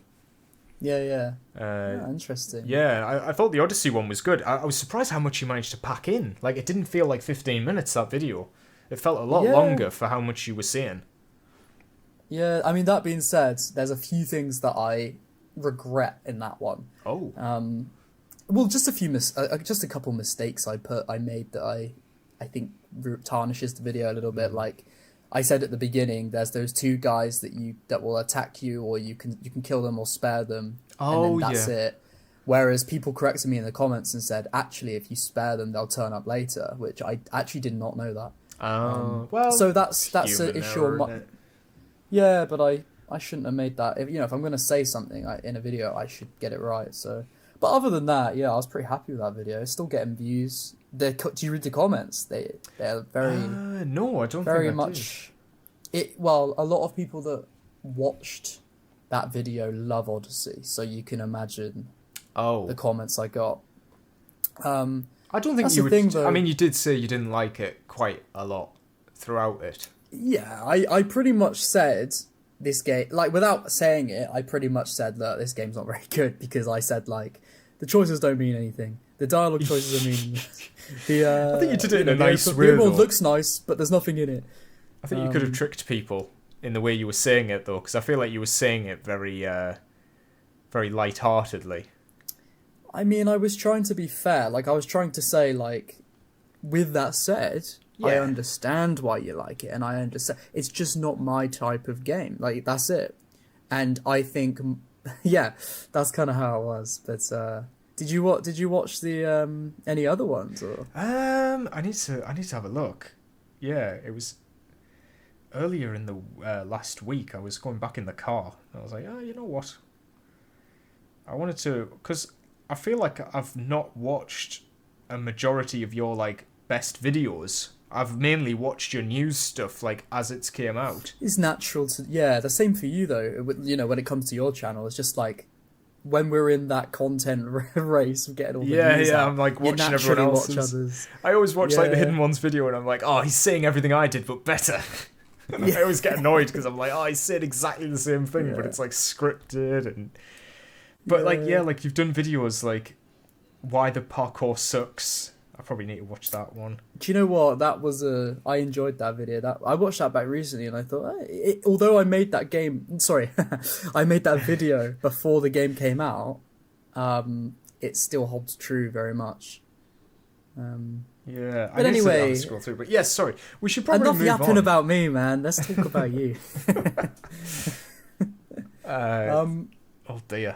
Well, my name is Willis Makes Movies. I make YouTube videos on the internet. And what's the most embarrassing moment of your life? Oh my god. Man, there's if you had to, what comes to mind?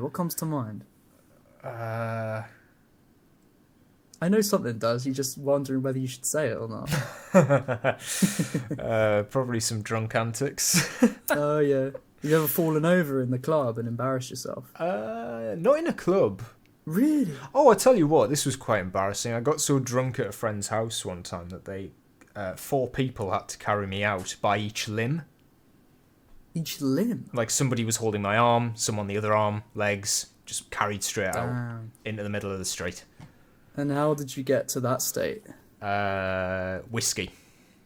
Oh, that is a deadly. I was having Jägermeister straight. Actually, I was just drinking it out of the bottle. It was like 5 in the morning, and by that point, I'd stopped feeling it, and I definitely felt it the next day. But that was quite embarrassing. I think a lot of people point to that as like how they remember me. They really do it differently up north, don't they? You could say that. I don't do that anymore. Yeah, that does seem quite. That's very hard. If that makes sense, it's very. Yeah, It was something. But you would. I think if you saw, I don't really drink that much, but if you saw me when I do, you would think I'm an absolute pussy. I barely drink, bro. You should have seen me the other night. I'll go on like a night out with my friends, like maybe once or twice a month, and I was legit. I don't know if they have them up north, but I was drinking orange VKs. Do you know that? Oh yeah, we got Yeah. them. Oh It's no, like come on, man, it's stop the most it. embarrassing one. It's like a kid's drink at that point. Like a J2O. Well, it's not. Yeah, pretty much. It tastes like Fanta. Tastes good though. That's the shit I like. Or I like a nice little cocktail, from something like that, which I'm sure maybe. Oh god, did I tell you that I had a mango and chili one? Did I tell that story on here? Don't think so. Oh yeah, I ordered 4 shots of chili and mango, but when they arrived, they were cocktails, and she was like, "Oh, sorry, we accidentally made 4 cocktails," and I was like, "Yep, I'll have them." But they were chili, so they were actually Perfect. like pieces of chili in them. They were spicy. What? Yeah, I felt that the day after. It was really bad. Why would they do that? That sounds like torture. It was dead. Like every single drink you're taking is like spicy, but like not like Why? a little bit of spice. No, like spicy. Like you're having a drink of water after you drink. And that's not how it's meant to work. God. You need some milk next to you or something. Yeah, well, I said yes before I'd even tried it. Because they were like, "Oh, we can God. swap to shots instead if you want." And I was like, "No, more is better. More is better." And I came to regret that. Damn. That was only To be fair, I used to go out. When I was like 18, 19, I used to go out clubbing and drinking like every weekend, sometimes even twice a week. But as I've got a bit older, I've just sort of reined it in, really, just naturally. Yeah, I think I just use it to socialise more now. It's just the only chance to see everyone. Yeah, I guess. Do you find that your friends because this is what I found with some of my friends is that like, nights out are just kind of the way to hang out with some of your friends because they're working all week and then it just comes to that weekend and it's like, well, I guess we'll go out, shall we? Yeah, it's just a chance to speak to everybody. I mean, we only go to places where you can sit down and chat. We don't really go for the dancing and that. Oh really? Yeah. I can imagine you busting a move on the floor. Yeah. You don't want to see that, but I've been told, yeah. Man. There'll be a video at some point I can put up on the screen. Oh yeah, okay. Well, maybe in the edit we'll see that. I'll have to try and find something. I've got a lot of embarrassing videos, to be fair. Especially when I was like, I had like a fake ID when I was 17. So I went clubbing a year early. Yeah, my one of my best mates, one of my oldest friends. We were in first year college. He was in sixth form, and we stayed in He for a while. He went to school together, and for a while, my mum would pay him £20 a week to tutor me in maths. Oh, yeah, okay. It's weird. I know. It's interesting. Because we were really good mates all through school. He's very academically smart. He's doing some like science engineering these days. Oh. But he was in sixth form, and I had to retake maths because I failed it at school. Because math I cannot do. Math is beyond me. I can add, I can times, I can divide. That's all I need to do, right? No algebra. Get that shit out of here. Yeah. But so I failed in my in the UK for the US viewers or whatever, it's GCSE, is what we call it. I failed that miserably, so I had to retake it at college because the course I want to go on to, which was media, for some reason they wanted maths. I don't know why. So I'm retaking it. I'm failing that shit as well in college because I'm in college at that point. I don't need to pass this. I'll just keep, it just be a lesson I go piss about each week. Once a week, and. But my mum's like, yeah, you could pass. Ben's really clever, isn't he? He got A stars. So why don't you? I'll pay him. What does he want to tutor you? And I'm thinking probably not. But then I asked him, and he was like, oh yeah, I'll do that. And I said, oh well, I guess it's a reason to hang out with him because we don't see each other that much anymore. So we go to after college on like I have no idea what day it was, but after college one day I'd go meet him in a cafe, like Costa or something, Starbucks. We'd get a drink, we'd do a bit of maths, and then for the last half an hour, we'd just look at memes and hang out. And then I'd give him my mum's 20 quid. Anyway, I don't know why I'm explaining all this. I was trying to explain about how I got the fake ID. I've just gone on this is my issue. I go on really convoluted tangents just to explain one simple thing. That's like my problem in life. Well, it's good for the podcast. It's good for the podcast. Yeah, that's true. Well, I'm nearly there now, so I might as well finish it. But he says to me one of the days when we're doing maths, he goes, "Oh, by the way, I've been on the dark web, and you can buy fake IDs. Now, would you want me to get you one? Because we could go to the club." And so 17-year-old me is like, "Fuck yeah!" I'm like, "Oh shit, let's do this." Oh, so I give. God. So he says to me, "Yeah, let me order it. Well, let me figure out if I can order it. I'll tell you how much to give me, and give me the money, and I'll order it." So a week later, we meet up for maths, and he says near the end of the lesson, tutor lesson, he says, "Oh, by the way, I found a guy. I found a Chinese guy on the dark web that I can pay in Bitcoin." So he's like, "It's however much Bitcoin," he said. I'm like, "Well, I don't know that." He's like, "All right, just give me like £45 or something like that." What? Yeah, it's like 45 for a fake ID, right?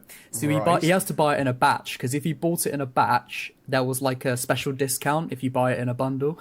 Oh my God. Yeah, this criminal from China was really doing deals. So he buys himself a fake ID, he buys me a fake ID, and he buys our other friend a fake ID. Takes legit like 4-5 months to arrive because it got stuck in customs for like 5 months. What? But isn't it just like an envelope? Yes, Surely. It's an envelope, but sometimes things just do go on the shelf in it for ages in customs. And then, anyway, we didn't think they were going to turn up, but eventually they just do turn up at my friend's house. He says to me, "Oh yeah, when I opened the package, it was in a box. When I opened the box, it was hidden underneath a ton of babies' clothing." What? Yeah, because it's like obviously illegal, so they had to smuggle it in a box of baby clothes. No. That's weird, right? I know. So he's like, "Yeah, I just chucked that stuff away and I got the ID." So we had 2 copies each, of these fake IDs. And they were really, really, really good quality. So much so, Ben's other friends were asking him to get him for him to get them some. But then he went back to the same guy, and the same guy's business was closed, so he thought that he'd been arrested. Oh, no way. No way. It was just gone, yeah. So he says, anyway. But we ended up, we were first time we went on a night out, we had one friend that was already 18 that I worked with. I used to work in Sainsbury's at the time. Oh, yes. I just did Friday nights and Saturdays while I was at college. This was when I was 16, 17. So I'm like, he becomes my mate after a few shifts because we sort of work together. And I'm like, "Oh, we're going clubbing. Do you want to come?" He's like, "Oh, yeah, all right." He's already 18. So we get him at the front of the queue. Oh, of course. Me and Ben are at the back, and we are shitting ourselves because we're like, "Oh my God, what if they find out? What if they scan it?" But this was kind of back before they had the ID scanners. Or at least where we're from anyway. They have scanners? Oh, maybe they don't have them up north. But in like London, they've just got just blokes with eyes. So they don't even look up here, to be honest. They let anyone in. Yeah, I mean, in like, to be fair, in my city, they don't really have too many scanners in every place. But in like London, they've got scanners in like almost every club. Like they'll put your ID into a machine. It will it will blow it up big on a screen, and then everyone can see your face on the picture. I never knew about those. Yeah. I mean, it's a good system for detecting fake IDs and stuff. But back then, where in my city, they didn't have anything like that back then. So they would just queue up, they'd scratch it. They do a little scratch to see if it was if it felt legit with the bump, and they'd look at it, and then they did that, and then they were like, yeah, no worries, mate. I'm like, "Oh, thank God." So we go in, we walk into Weatherspoons for our drinks, and end up going to the club, having a good time. And I like how it's a Weatherspoons, whereas these days you could just walk in, use the app, get anything. Yeah, to be fair though, in the one in my city, there's bouncers at the doors. Like, you're not going to get in unless you show your ID. Oh, do they not have that in yours? They do, yeah. You just reminded me of a cracking... Oh, that's not actually a good term for it. Crack? Consider it. No. There was I was going to say a cracking story. Okay. But it's unfortunate that I said cracking, and it's also not a very positive story. So there is bouncers at a Wetherspoons, and one time, this was last year, I believe, this girl was arguing with one of the bouncers, and I kid you not, this sounds unrealistic, but it did happen. He kicked her, like Spartan kicked her through the door. No, The front you're door. joking. She was inside. Okay, so right. What had happened is we'd all gone to the toilet and we were meeting outside. So I was already outside the Wetherspoons. I'm just stood on my phone, and I just hear these people arguing inside. And I see the bouncer, and he's scuffling with her boyfriend, and he's, I don't know what happened. I still don't actually know the full story. And I just see the doors fling open, and she goes flying. Oh my god. It was she was like That's shocking. skinny. She was like 17, 18. There was not much on her bones. And this big massive dude has just Spartan kicked her through a door. So much the door has like burst open. And she hit the ground, and there was just like a blood patch on the ground where her head was. That's fucked. She was like unconscious for ages, and all of her purse and everything split open, and her credit card, I remember this distinctly, her credit card fell between my feet. And you ran in and I spent ran the whole pub out. No, I picked it up and gave it back, but I ended up everybody was like moving on, and my friend came out, and I was like, we need to call an ambulance. And I went up to the boyfriend and I was like, has anyone called an ambulance yet? And he was like, no. And I was like, well, you fucking idiot. I rang an ambulance straight away. Well, he might have been in shock, to be fair. He was fighting the bouncer, so I think he had like a bit of a black eye, but she did get up like with her head bleeding, and she was just like stumbling about. Jesus. That was really vivid. That was a really vivid memory. Yeah. Yeah, we. Mate, that's crazy. That bouncer should have gone to jail. So he did get fired from that. Yeah, in he fact, should everybody be was in wearing jail. doors. It's crazy. Yeah, they do abuse their power quite a lot up here. I've heard. That's insane. That's horrible. That's like a really horrible. Like if you would do something like that to somebody, then you are a terrible human being. Well, he could see that she was clearly not going to do any harm to him. Yeah. I think she was picking a fight with someone, basically. Well, but even if she was, she didn't deserve that. Yeah, it was brutal. Yeah. It was really like. I hate that my mind thought, oh, this is just like an Odyssey. But unfortunately it did. I bet you went, Malaka! Malaka! Just go up and try and start a dialogue or conversation with the guy. Yeah. You're just walking over really stiffly, like a cutscene. I just slowly rotate around to make sure I'm in line with the camera. You say, if only Icaros could see this now. Be my eyes. Yeah. God, I remember, this is another tangent. I remember going in for my GCSEs. I was sitting outside the exam hall, and the Origins announcement trailer came out. First time I'd ever seen the game. And I remember just the entire day just going, be my eyes, Sedu. I just kept saying it to everyone, and they didn't get what I was joking about. Because I just thought it was so silly that the bird was like how he was using eagle vision. Yeah. It is, yeah. Anyway, we should probably get to some Q&A questions, because we've got a couple left from last episode. One thing I will bring up real quick. Two things, actually. Two things. Okay. You know the first one. The toilet. You know what I'm going to say. Yeah. Now, yeah. Okay, we're good. But there is another thing. Now, I don't know if we want to sort of more bring it up near the end after the Q&A. All right. But there was that, the Exile has beef on TikTok. Yeah, sorry, I totally forgot about it. No, I forgot about it as well. What should we do? Should we do it near the end, or? Oh, I think we should do it when you get back. Okay. Yeah. Let me run to the toilet now then. Yeah. Okay, cool. Well, let me explain. So, I'm going to do this thing where I have a way over convoluted explanation, but bear with me. Just go with it. Okay. So, every YouTube... for those of the viewers that don't know, I don't just do the Podyssey. I have my own channel. And for those of the viewers that don't know, I don't just post long form. I also post YouTube shorts where I talk about Assassin's Creed, the best assassin who did this, the worst assassin, or etc. That's the sort of stuff I do over there. Now, I repost those onto TikTok and Instagram Reels. Massive failure on Instagram Reels. They get like 100 views per reel for some reason. I don't know why. But good success on TikTok. My TikTok views are about the same as my YouTube views. when it comes to shorts. So for the past year, really, every now and then I've been seeing this similar TikTok account comment on my shorts, but I don't really read the comments on TikTok. I don't really read the comments on TikTok because it's just another means for me to post up my short and then I go. I don't use TikTok. I've never really used TikTok. I don't really get it. I post the shorts, I leave, and I sometimes see a few comments. Anyway, regardless of that, the same face kept popping up. I actually don't know the name of the username because the way TikTok works, it shows like their designated like name rather than their username first. So it's like Lady or something, just Lady. So Lady keeps commenting. And I really had a dig into the comments she leaves not too long ago.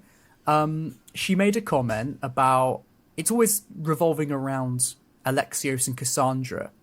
I always see those names, but I'd move on. Again, I had a deep dive. I dug deep. That's it. Into the comments, and she would start mad arguments in my comments, like 100 replies type conversation, type of thread. And I started reading through some of them, and one of them was where she basically said, "Do you know what? I should probably get an example." I'll get it up now as I explain. Yeah, I did have a look at it. I did check out the one that you sent me. The general consensus of her comments is usually around the lines of, Cassandra isn't canon and she loves Alexios, or they love Alexios. And it's fine that they might love Alexios more than Cassandra, but people always come back to her in the replies and say, well, no, it's fine that you like him, but you're wrong because he's been confirmed that Cassandra is canon and Alexios isn't. Well, she absolutely disavows that statement. She goes on in my comments all the time about how it's actually political correctness that Cassandra is considered canon and all this. Yeah, and how Alexios is better in every way, and he's historically accurate because there were no Spartan women, warriors. Point to the Olympics mission. Just get them to make sense of that. Yeah.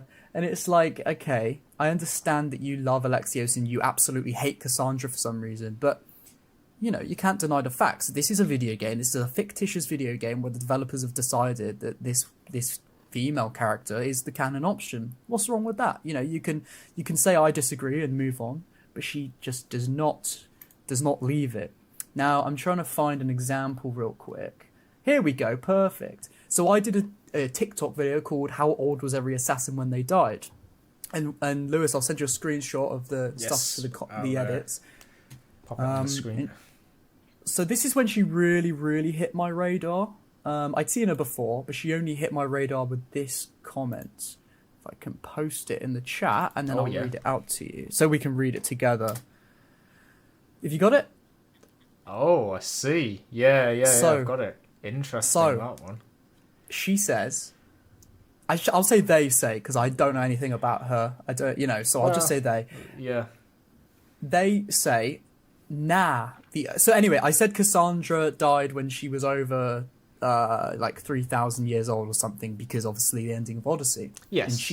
And they say. Did you say in Podyssey? I might I think you just said Podyssey. I might have end of Podyssey. I might have done that. That would be my bad. I say Cassandra over 2,000. Now this person comments and says, "Nah, the only Misthios who lived more than 2,000 was Alexios. I challenge you to prove otherwise to me." Now there are send a screenshot of Cassandra in the suit. Well, yeah.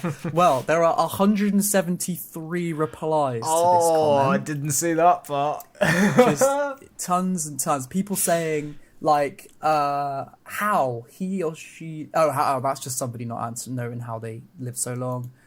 Right, yeah. I'm trying to... You got a few people agreeing with her, saying, don't pay attention to the worms trying to prove this false belief. Right, whatever.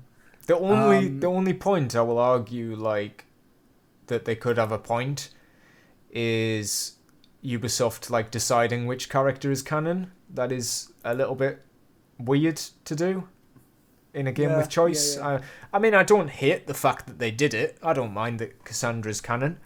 I still went with Alexios. I think I made the wrong decision, but I did go with Alexios.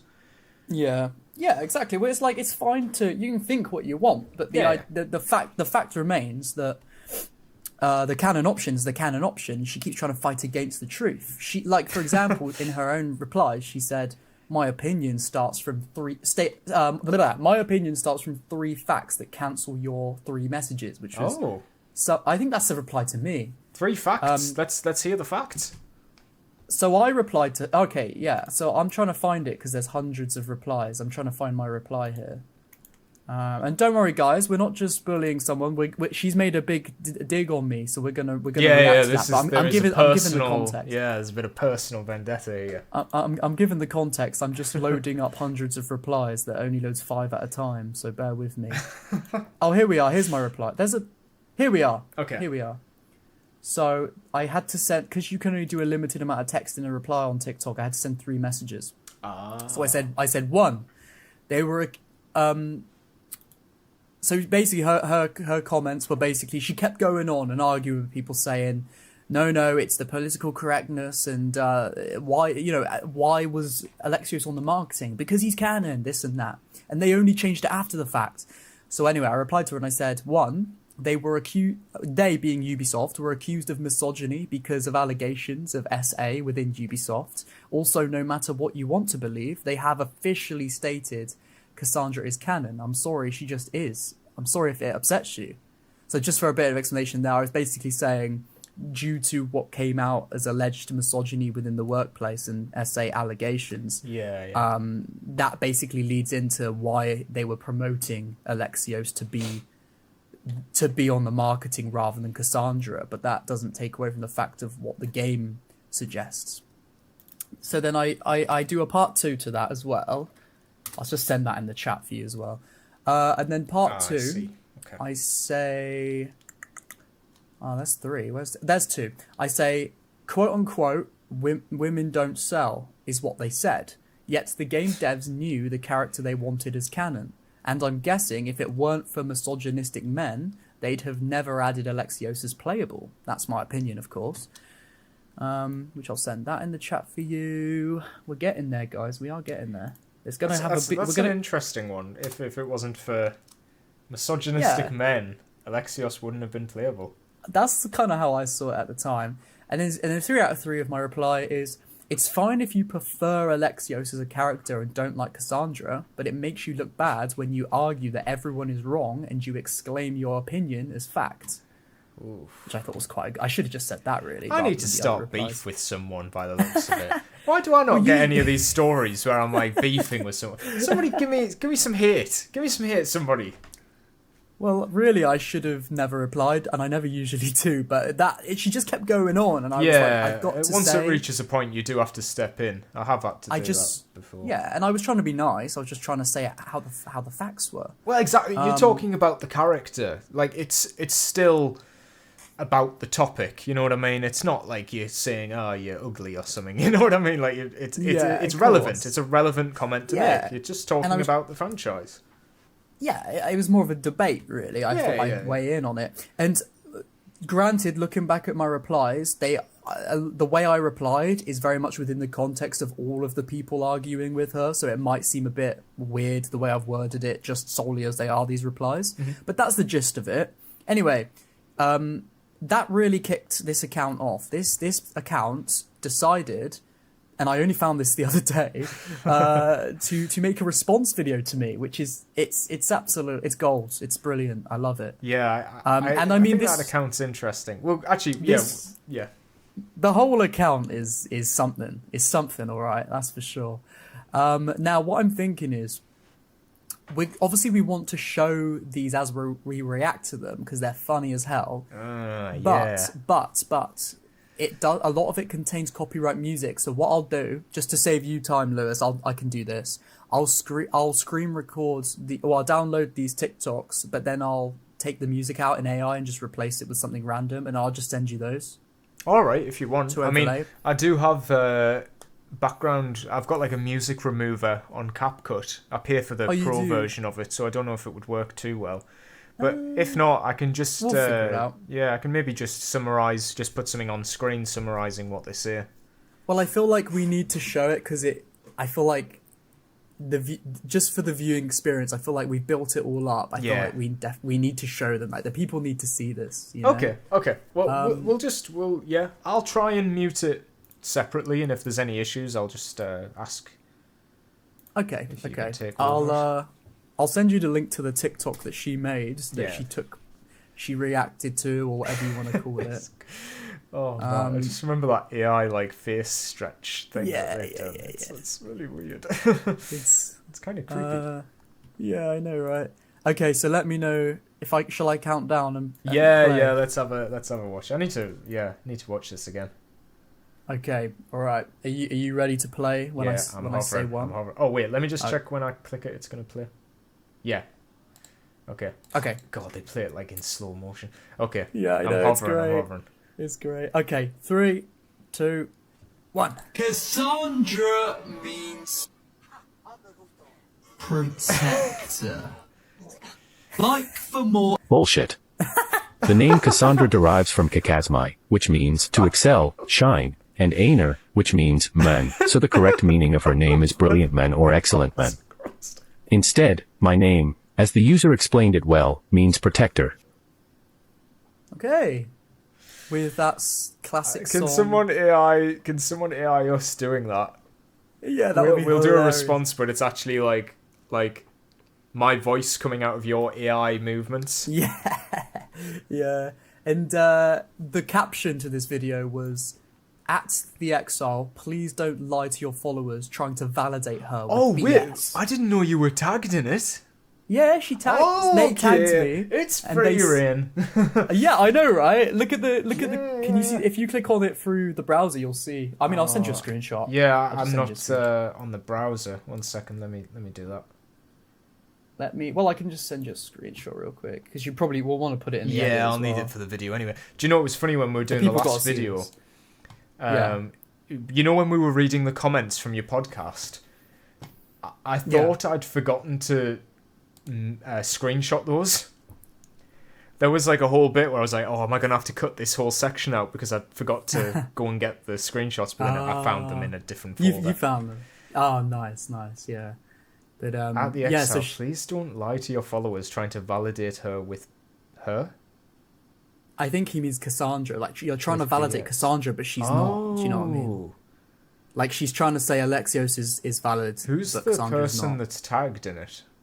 Response at blah, blah, blah, blah. So that was somebody's comment on, I suppose, my video saying, no, you're wrong. And she's like, well said, sort of thing. Because she replied to that comment with this video. Team Alexios. Yeah, so, and I think, just, look, I just want to say to this person, look, I'm not hating on you. I think this shit is hilarious. I just want to react to it because Keep it going. Funny. And I absolutely love this person's page because they just love Alexios. And some of these videos, like I'll put, maybe I'll drop another one in the chat that we can quickly watch. I'll try and find a good one. Yeah, I got a good one. Oh no. So basically, the premise to this video that they've posted is someone commented saying, "I see you everywhere, meat riding Alexios, but Cassandra is the." It says Cassandra is the MCU, but I think what they mean by that is Cassandra is the canon option. Oh, right. Oh, like the main character, I guess. Main character. Yeah, I saw. Meat riding. Is that Alexios's face on a modern? It is. Oh, it is. Wow. Let's. Should we count down real quick? Yeah, let's. Right. Oh wait, what's happened there? Hang on. Oh yeah. I thought it was a different video, but it's the same. Okay, cool. Yeah. Right. 3, 2, 1. Meat riding me. I'm her superhero alter ego. You're just jealous of her meat riding powers. It's just a short one. What? What? It's just great. I love need to it. break that down a second. What did they say? Meat riding me. I'm her superhero. Well, she's Alter pretending to ego. be... It's Alexios talking, right? You're just So he's- jealous of her meat riding powers.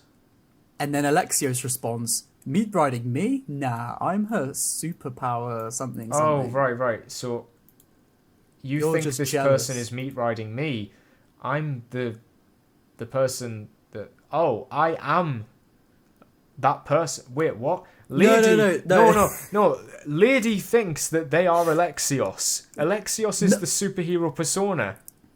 Well, this... Yeah. Well, the way I see it It is... says alter ego. True, but then also... You're just jealous of... Right, so That's you're true. just jealous that Lady can meat ride Alexios.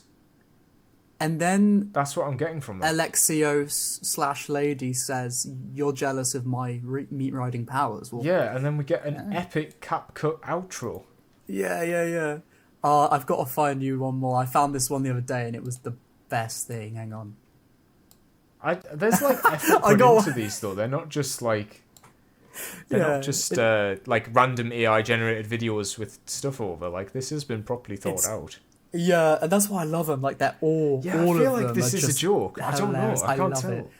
No, this is real. This is They like, take it really seriously. They take this very serious, and that's why I love it, and that's why I love Lady. That's why I love this account because Yeah. they Not are to just piss off being Lady. themselves. I don't want to get on the wrong side of Lady by the looks of it. Oh no! Why Alexios? They will out you. Yeah, Just I don't know. genuinely, I don't know. why? What is so I guess different about it- Alexios compared is he to hot? Cassandra? Well, that's Maybe he's it. hot. It's only the appearance because they have the She same wants- dialogue. Yeah, she wants Who is some it? of that Greek dong. Go climb a I guess, statue. I don't know. Yeah. Well, anyway, let me send you a link to this Yeah, one as okay, well. okay. I feel like we'll watch maybe this one and then one more just to get a gist. And if anyone wants to go over and show her some love and support, and I mean that, I don't mean hate. Yes. We don't want anyone sending hate because What is look, this?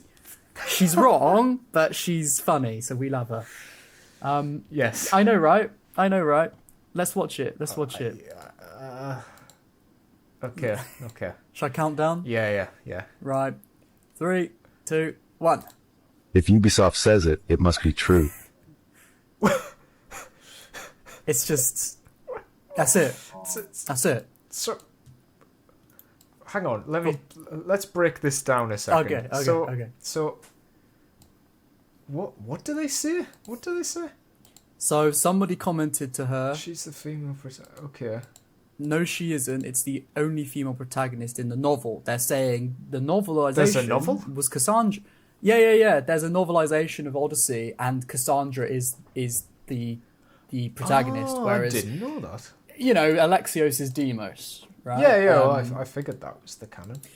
Yeah, so she's saying, what's Lady saying in this reply? She's saying she's a man. Wait, what?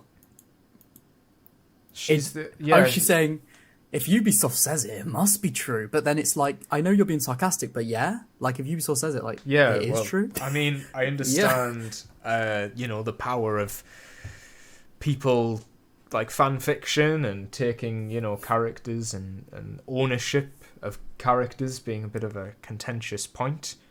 Yeah. I'm thinking like, the Harry Potter fandom hate J.K. Rowling because she's anti-trans. Yes. So they sort of took ownership of her characters and they, that's true. I mean, I get that. I don't think this is the same thing though. I don't think so either because it's just... It would be one thing to just like Alexios, but to put Cassandra down because of that, I don't It seems get it. to be... It just seems to me that... And look, I don't judge, but it seems to me that she has a very... Maybe I should a lot comment. I think she's got a lot of affection for Alexios as a character. A bit of a crush on him, right? There's nothing wrong I'm going to with ask that. what she thinks of Deimos. Yeah. I'm going to There's comment. nothing- What do you think about Deimos? Okay. There's nothing wrong with her having a crush on this character being her celeb crush, if you want to call it that, right? There's Yeah. nothing wrong with that. I don't judge that, like what you want to like. But I think she doesn't seem to want, or at least can make the distinction between canon and what is her head canon. So if people say no, but Cassandra is canon and Alexios is just the other character that isn't the canon choice, doesn't seem to be a distinction between yeah, you're right, but I prefer him, and no, you're wrong, Alexios is canon and I will fight that, I will die on that hill, you know? So it's interesting. It's a psychological deep dive, I feel like. They release yeah. videos often. I know, and it's great. I'll try and find one more.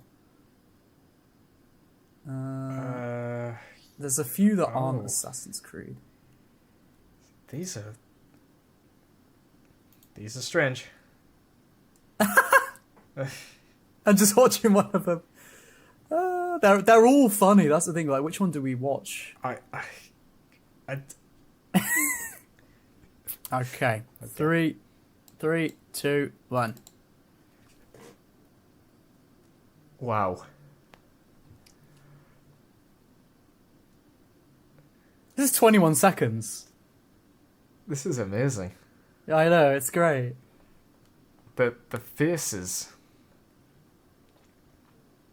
It's the eyes. They pop out. You know.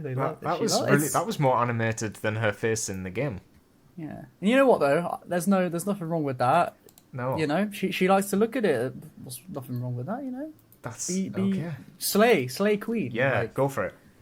I've got one more because I just have to because it's just great. Okay. So this is a comparison. So somebody commented. Right, before we watch this one, maybe we'll show a quick screenshot of the thumbnail. Yes. The comment was that she responded to, and in Valhalla, the same thing in the cover. They put the man to sell because they don't know that if they put the female character, they will not sell. The same as they did in Odyssey. Basically, he's saying, look, the female's the canon character, but they've done the same. They've made the same mistake of putting the male in the cover. Yeah. You know. I mean, Cassandra is the flip cover. Now, let's watch this video, and I have a response to this video after. But let's watch it. All right, you ready? Yes.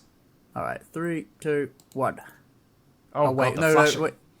It didn't work for me. Hang on. Wait, it's fine. I'll just watch it anyway. Okay. I've paused it and gone back if you wanna. Oh, I'm watching it now. All right, whatever. It's the same thing. I can't read what it says. All right, okay. Oh, it's great. It's just a great edit.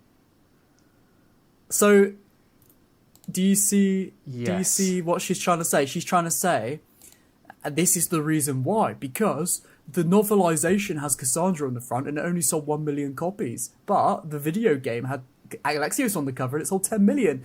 But it's a book. You can't compare a book and a game in sales. Yeah, she's saying... Because it says 1/3 choice, 2/3 choice. I don't know what that means. What does that mean? I don't know what that means. That might be lost in translation because the choice is spelled wrong than what we'd spell it in English. But I think from what I'm seeing here, she's saying, look, Alexios is better because he sells more. But it's like you cannot compare the sales of a video game to the sales of a novelization of a video game. Of course, it's going to sell less than the game. Yeah, I also don't it's believe. Just hilarious. Unless we're proven wrong, I don't believe that the split between the two characters was 10-1. Like 10 million people played as. Let's say it's not about the novel. If it's 10 million people played as Alexios and 1 million played as Cassandra, that doesn't sound right to me. I think what she's saying is she's saying 10 million copies sold and only 1 million copies of the book sold. Yeah. But how of do you course, know that? How did you find that out? Whether that's true or not, of course it's going to sell less. It's a book of a game. Of course it's going to sell less because people aren't going to probably buy that book unless they're into the game anyway. Yeah, it's not. It shouldn't have anything to do with who's on the cover. Yeah. Anyway, I'm not angry. I just. It's just funny, isn't it? It just shows a deep dive into what sort of... Anyway, I wouldn't have spoke about it if she didn't call me out. And she called me out saying that I was spreading lies. I've got some demographics here, if we wanted to. Really? 65... Wow. Oh, apparently 65% of people played as Cassandra. Interesting. Again, I think she may have looked that up and thought, oh shit, well I can't use that as an example. Then I'll have to use the book.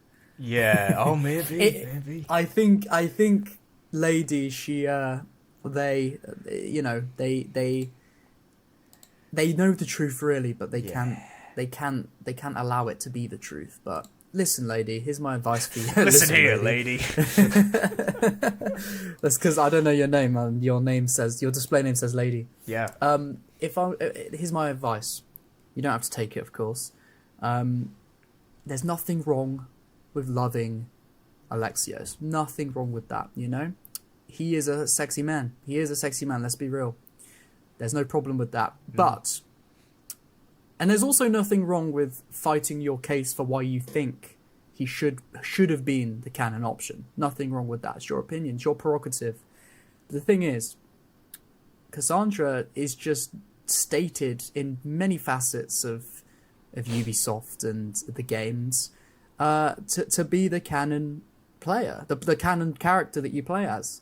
So no matter how much you want Alexios to be, he's just officially not, and that's, nobody has a problem with it. It's just people are just saying that's what it is. So I guess my advice would be to just look, if you don't agree, that's fine. Just live and let live. Just be like, you know what? Yeah, I disagree with you, but we'll move on, you know, rather than making video responses to everybody. That being said, I would be very sad if she stopped making these videos. I was just thinking that. The joke is quite funny. Just don't take it too seriously. Yeah, I kind of love it at the same time. You know what? Scratch that. Continue what you're doing. If it was just a fan account, that would be fine. Just don't attack other people. Yeah, like, to be fair, though, I don't know if she doesn't seem to be going against, you know, having a go at anyone. Obviously, she came at me, but that's fine. I don't care. I think it was just a response. I don't know. I think they're just enjoying it. They're just having fun with it. Yeah. Continue on. Yeah. If you wanna come on the pod and debate, I'd love that. That'd be great. Call in. We'll do a you know, Cassandra versus Alexios, who is canon. That'd be a great conversation if you want to come on. Yeah. I think when I haven't done it yet, I'm going to do it tonight. But I think once I've posted my why Cassandra is the canon option short, because I'm working on that, I think she's probably going to have another response. So we will update you guys. We'll update the viewers if she replies to me. I can't believe you're doing that. It's going to be great. It's going to be fantastic. Great. I have to do it. I really want to see what she says. I like it's why she's the canon choice. Why Cassandra? Well, the title of the video is going to be is Cassandra or Alexios canon? Right? That's the title. Yeah. Good. And then the basically the idea of, like, the way I say it is like, is Cassandra or Alexios canon in Assassin's Creed Odyssey? Well, the marketing would lead you to believe it was Alexios. However, I do it like that. So smart, because you could have just started it by going, well, it's not Alexios. Yeah, well, I was thinking, like, okay, I've got to think how I'm going to get a really funny response from Lady. Yeah, but just at the same sorry, time, Lady, it's not. Well, listen here, Lady. No, well, I also want this to do well on YouTube and stuff, so I kind of have to word it in a way. Yeah, it needs to be genuine. Keep the retention, factual video. Yeah. So I just list about 3 points. One being the marketing, you know, the allegations. One being the Valhalla DLC with Cassandra. Oh yes, yeah. I was a big fan of that. And the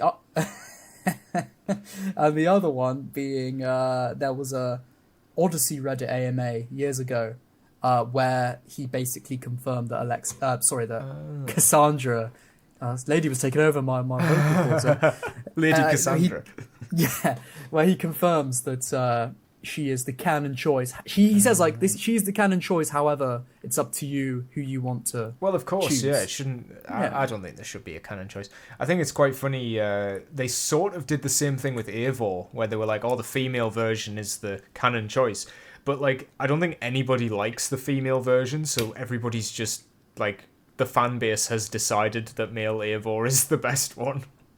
Yeah, that's the thing. Like, I preferred Cassandra in Odyssey. I played as her. I thought she was, in my opinion, I preferred her.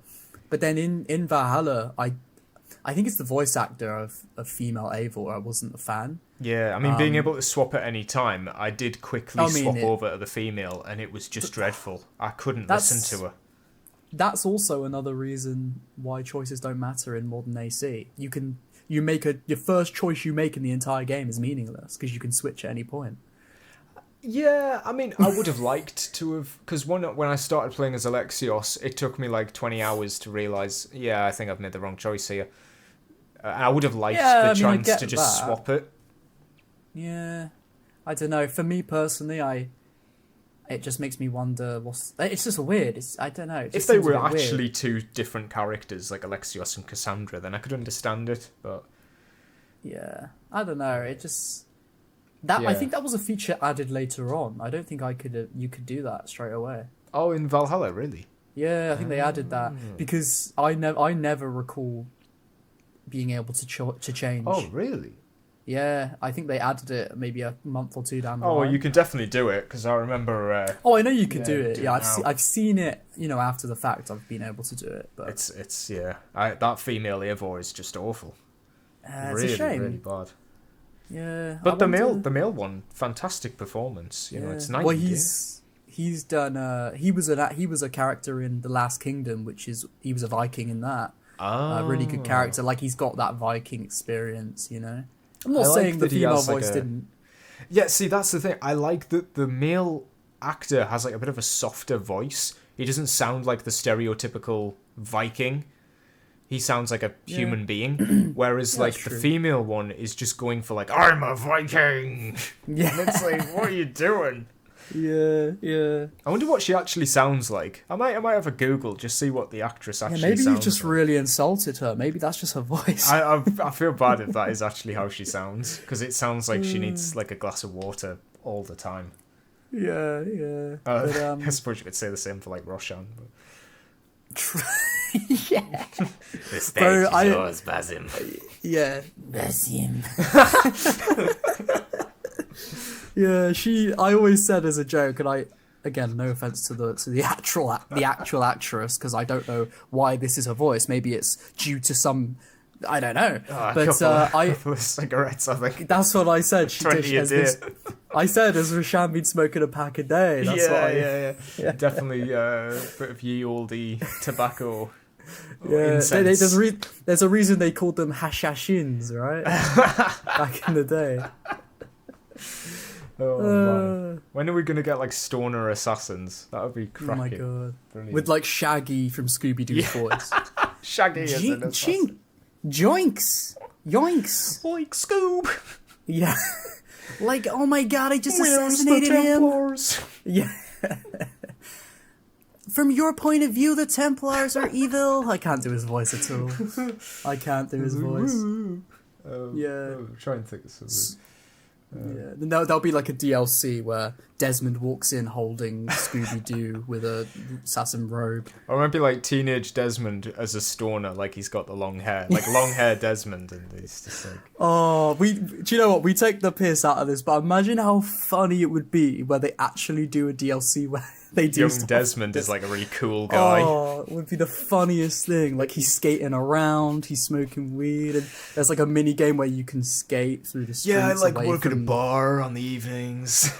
Yeah, there's like a high school bully that throws a rock and it scratches his mouth like Ezio's.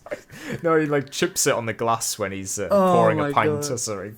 Yeah, he gets in a bar fight with a Templar and they smash his head on the table and he gets the cut. And he goes, I guess it really is bad weather. And winks at the camera.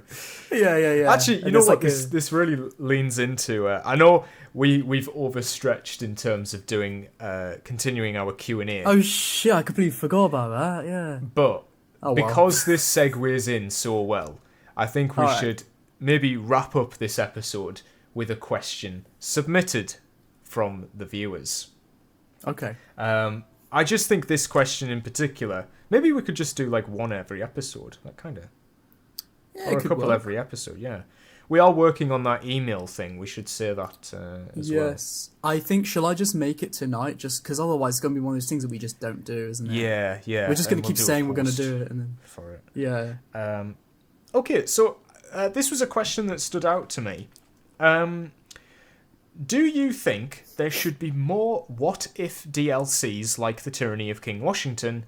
And I'm going to add on, what scenario do we think we would want in a what-if DLC? Kind of like Young Desmond. Yeah. What would you think? Honestly, I haven't had a chance to think about this yet. Okay. Do you want me to answer? If you've got an answer. I have a yes, I do. I think...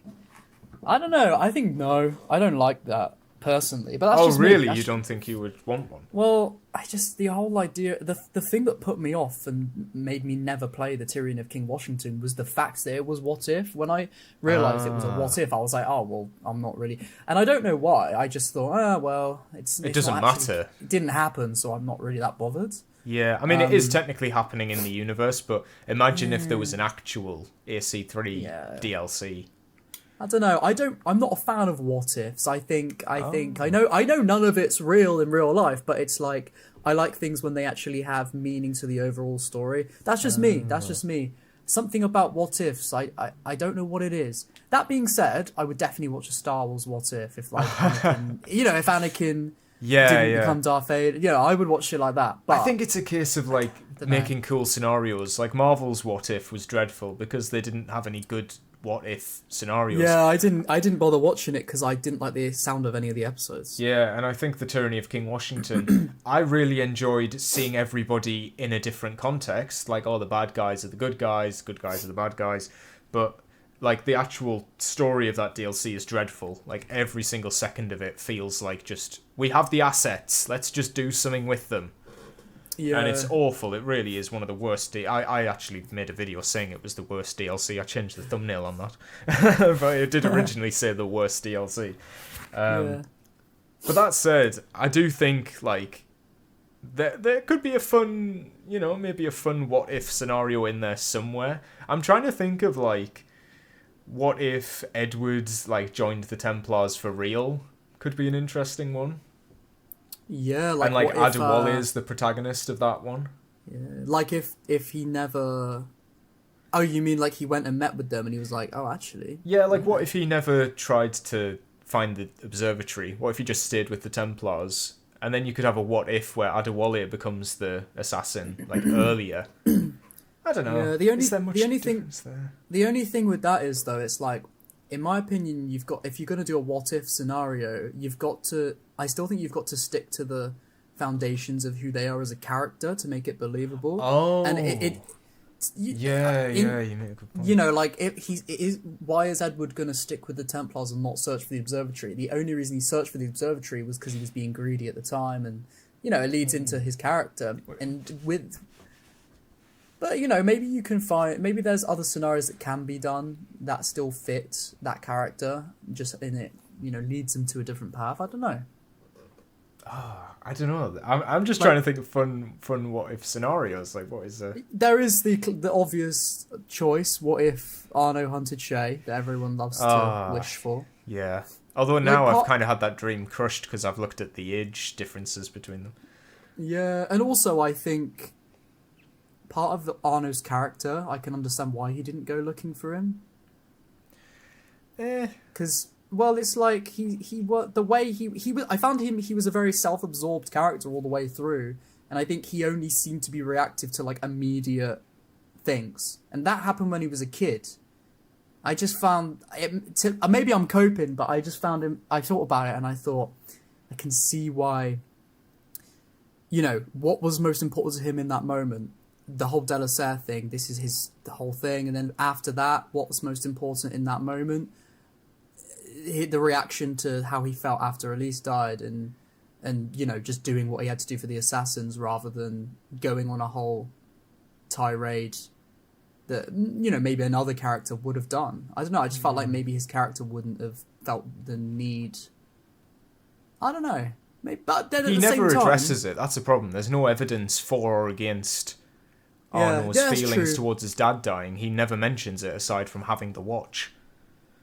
I mean, that's true. That is, I think they should have definitely reflected on the death. Because otherwise, I understand they used that as a way to get his his stepfather to be or his ward to be a Templar, but Yeah, I don't know. Unity pisses me off so much in the way it's written. There's so many opportunities where they just don't do anything. They don't say anything. Like, Yeah. it feels like narratively it's a very empty game. There's not that much like to really grasp onto. I don't you know what? I need a replay of that game. Last I played it was in like 2020. Yeah. And I'm that- like in the even back midst of then, like- replaying it at the minute. How are you? Yeah. Well, kind of like long term. I'm on like sequence 7, so I'm pretty hefty way through it, and I'm just not seeing anything. It's just like I'm losing interest. Do you think you'll do a sort of video on it when you finished?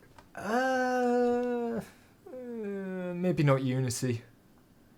Nah. I don't know. I Not don't know worth what.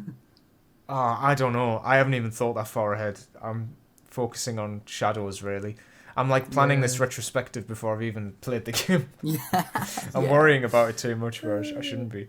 I've thought of a good what if scenario, maybe. So I was thinking, I need to replay Origins properly to remember. I know that Bayek gets over his grief, but I don't remember how. To be honest, I don't remember how he gets over it, the death of his son. But I would have said maybe a what if scenario where Aya isn't in the story and Bayek like gives in to the rage, and we see a brotherhood built by a Bayek that was like vengeful, and we get to see him as like the leader of a brotherhood that's quite evil. I don't know. Yeah. That could be an interesting. Like maybe if Aya was killed when his son was killed, Kemu. Yeah, then 'cause maybe I that like would to have led to that. think. I don't know if this actually happens in the game or not, but I'm thinking that Aya's the one who pulls him out of it. It's been too long since I played to Yeah, I answer don't that remember. accurately. But if she was that linchpin, and if she was missing, I think it'd be good to have like evil assassin brotherhood, and then you could see like the repercussions of how that affects all the other assassins later down the line. Yeah. That could be quite a cool like knock-on effect. Yeah, I mean, there's a lot they could do, but I don't know. In my opinion, I don't know. I'm in a bit. What if indifferent with it. what if Alexios was canon? Yeah, that'll be a good one. I know a certain lady that would with that. That would get at least one player. Oh, I really hope she responds. It's gonna be so funny. It's gonna be so good. Let's go. It's gonna be great. But should we wrap up? Yeah, I think that's a good place to leave things for this episode. Yeah. I'm just thinking if I can quickly shout something to throw up into a short. Oh, okay. Just really quick, not like a whole 20-minute, like a 5-minute thing. Just off the top of my head, where I can go the best assassin, and just put it into a short, and then we can tag this episode. Ah, right. Do you want to do that in okay. the episode, or do you want to like leave it here and then? I feel like we got to do it. We got to do it in the outro, haven't we? Okay. So that it's so it actually does link to the episode, right? Yeah. Sure. So, what do you want to say? Well, I want to do something similar to what you did with the Jacob Fry thing, because that was a banger. That shot. I saw the That was views on great. that. I was like, bloody hell, I should start doing Yeah. these for me. Got like 30k. Yeah, like a 30k. That's the thing. Like I always say, the most generic titles, like very just best or worst, they always do the best. Yeah, but you've already done them all.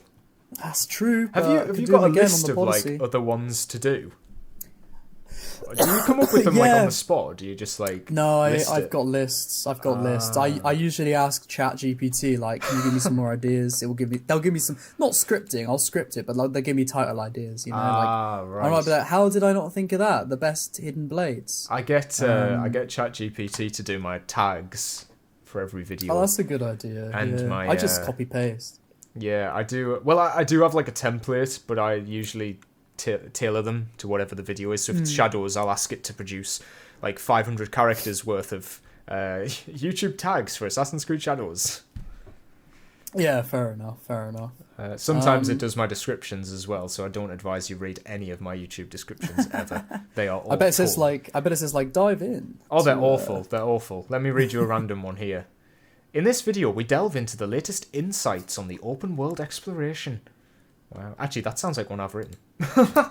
Never mind, that's one I've written. That's a bit too short. It's funny. But yeah, usually I generate those because I don't think anybody reads descriptions much these days. It's more just for the keywords for YouTube, isn't it? Really? Yeah. Just let me throw the word Assassin's Creed in a sentence like 5 times. Yeah, it's funny. Ubisoft wherever I can. That. Yeah. Anyway. And, I can't think of any shorts. So. No, there might be something. What about? Give me a character. Oh. Or why don't you? Can you? Do you want to do one? You were doing a good run there about Arno. Oh, okay. You all were doing right. a good run there. I mean, sorry, I've given you a Oh, character. I've got one. Wait, I've got one. Okay, I'm just gonna do it now. Are you ready? Yeah, go for it. If you're ready. Here we go. Okay. Here's why Arno... Let me start again. Here's why Arno... Okay, I've got it this time. Are you ready? Ready? I'm ready. Here's why Arno Dorian in Assassin's Creed Unity is absolutely self-absorbed. Okay, that's the title. Firstly, his father gets game ended. Now, you'd think he'd go on a hunt to find Shay, the killer, but no, he decides to just drop it and leave. Later, he becomes an assassin, but the only thing he cares about... Try it again. Later, he becomes an assassin, but the only thing he cares about is Elise Delaserre. Bro is the biggest simp. For a Templar, I don't know. What else? Got to do one more bit, so it's 30 seconds. Sorry, I muted my thing, so I wasn't like speaking over it. Fair enough. What else? What else did he do? What else did he not do? What else did he do? What else did he not do? He didn't care about the Brotherhood. He did everything selfishly for himself. Oh, okay. I'll say that. Okay. Also, why didn't Arno help the Brotherhood? He was literally a member of the Assassins, but he went against every single one of their orders. Bro is an absolute menace, and Bro was better off being a Templar. Oh, that'll do. I don't know. Better off being a Templar. I don't know. Freestyle short. I usually script all my shorts, but these are the freestyle ones. Oh. But we'll see. I can title it Who is the Worst Assassin? Oh no, we did that for Jacob, didn't we? Yeah. Well, part 2. I don't know. But yeah, I'm all yapped out, so I'm down to move to the outro if that's what you want. Yeah, absolutely. I can see we're at a good Right. 2 hours 44 recording, Yeah. so we've got a nice. Do you know our longest Podyssey episode is 2 hours 53? Ooh, is that the Mirage one? No, it's not. I think it's just a random news one. Is it? Oh, Yeah. god damn, it's crazy. Yeah. I suppose Well, we let just wrap them. it up. Can I just say actually, this is part of the episode. All I right. said it in a way that it wasn't, but it is. You've got another 8-minute segment to get us past the. Speaking of no, what do you want to do next episode? Do you want to? Oh, yeah. We 'cause- could brainstorm it now. Well, I was thinking, do you want to do that lost files type thing? Because Like I've got a big list of lots of them. We could Oh, just jump dear. into it. Yeah, I could send it over to you, and then Lost Media. yeah, there's a 3DS game that was never made. Oh yeah. Or was it? Yeah. Or was it? I know what that one is. There's the one we talked about at the beginning of the episode. We could delve deeper. PlayStation Home, Assassin's Creed. Oh yes. There's more. I know there was a crossover character in a 360 game that I won't mention now because spoilers. But I've got that listed. There's a lot. I feel like we could do that. Okay, just saying things that are getting my attention. Oh, okay. Should we do that Let's go with that then. Yeah. So the next episode will be next week? next week on the Podyssey. Yeah. Lost Media. Yes. Or is it?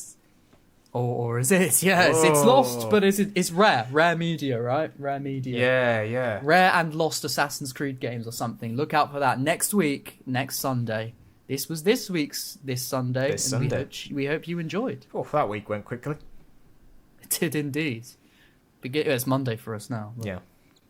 Oh, that's the joke. Yeah. That we've gone from Monday to Sunday. Yeah. It's been a long episode. I'm tired, man. You lost me on that joke, but I get it now. I get it. Okay, well, yeah, don't forget to follow us on Spotify. I uploaded the Mirage episode. I know. Hell yeah. I actually did Hell it. yeah. You got did another I? one to upload now. Yeah, is that this week's or no? Last week's. I haven't uploaded last week. There you go. No, I remember because I was watching it the other day, like yesterday, and I was like, oh, I could upload this right now. Oh, wait, I should. And then I didn't. Yeah. I'm going to do it tonight. Anyway, follow us on Spotify. Subscribe to the Podyssey YouTube channel. We have passed 700 subscribers. We only need 300 more to start making money. Yeah, And then, yeah. and did you see that we have access to memberships now? Oh, we do? Memberships and super chats, yes, which I think is good incentive. I think we should. Are they turned on? I didn't turn them on. Oh, we should turn them on. We should turn them on. And Oh, then, wait, but we'll have to link. and then How we'll does have to that do work? stuff. Ugh. Yeah, we'll have to figure out because we'll have to link AdSense. Yeah. We'll talk yeah, about I was it. thinking we we'll, could worry we'll about figure it. it out. Anyway. We'll figure it out. Don't become a member. We haven't turned it on yet. Wait a minute. We'll get back to you. Get us to 1,000 subscribers. Get us to 1,000 subscribers, especially when Shadows comes out. Oh, yes. You don't want to miss it. We're going to be talking everything. There's only 4 weeks to go, so you've only got 4 weeks before we get drowned in everybody else's content. We will be the number one hub, the number one place for Assassin's Creed Shadows content, because we won't just yap about it. Well, I mean, we will. That was the whole point. But what we'll do is we will yap about it for 2 to 3 hours instead of 10 minutes, and we will go deep dives, everything you need all in one place. Yes. And I'll tell you another thing. I went on my dummy account, which. I just opened an incognito browser. Like a burner account. I've got a burner account. Right? And I typed in Assassin's Creed podcast. We were first. Yeah. We were first. We are the number one. Yes. We're the number one Assassin's Creed podcast on the internet. go. So why In the aren't you world. subscribed to it? In the world. Yeah, well, we're the first one that shows up. So why aren't you part of our Podyssey? Do you know what? I think that's because every time I put in the description next to like the title, I'll always put brackets in Assassin's Creed podcast, just so Google knows. Just so the paying people off. can find us. Yes, type in Assassin's Creed podcast. We are there. We are the only ones. Well, there is other ones, but we are the best. There are other ones, and they're good, but we are better. Yeah, we are. We just are. Like, let's be real. No hate, but we are the best. Just We so. are. Yeah.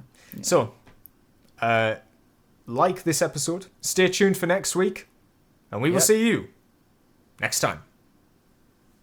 This has been a Podyssey I will not soon forget.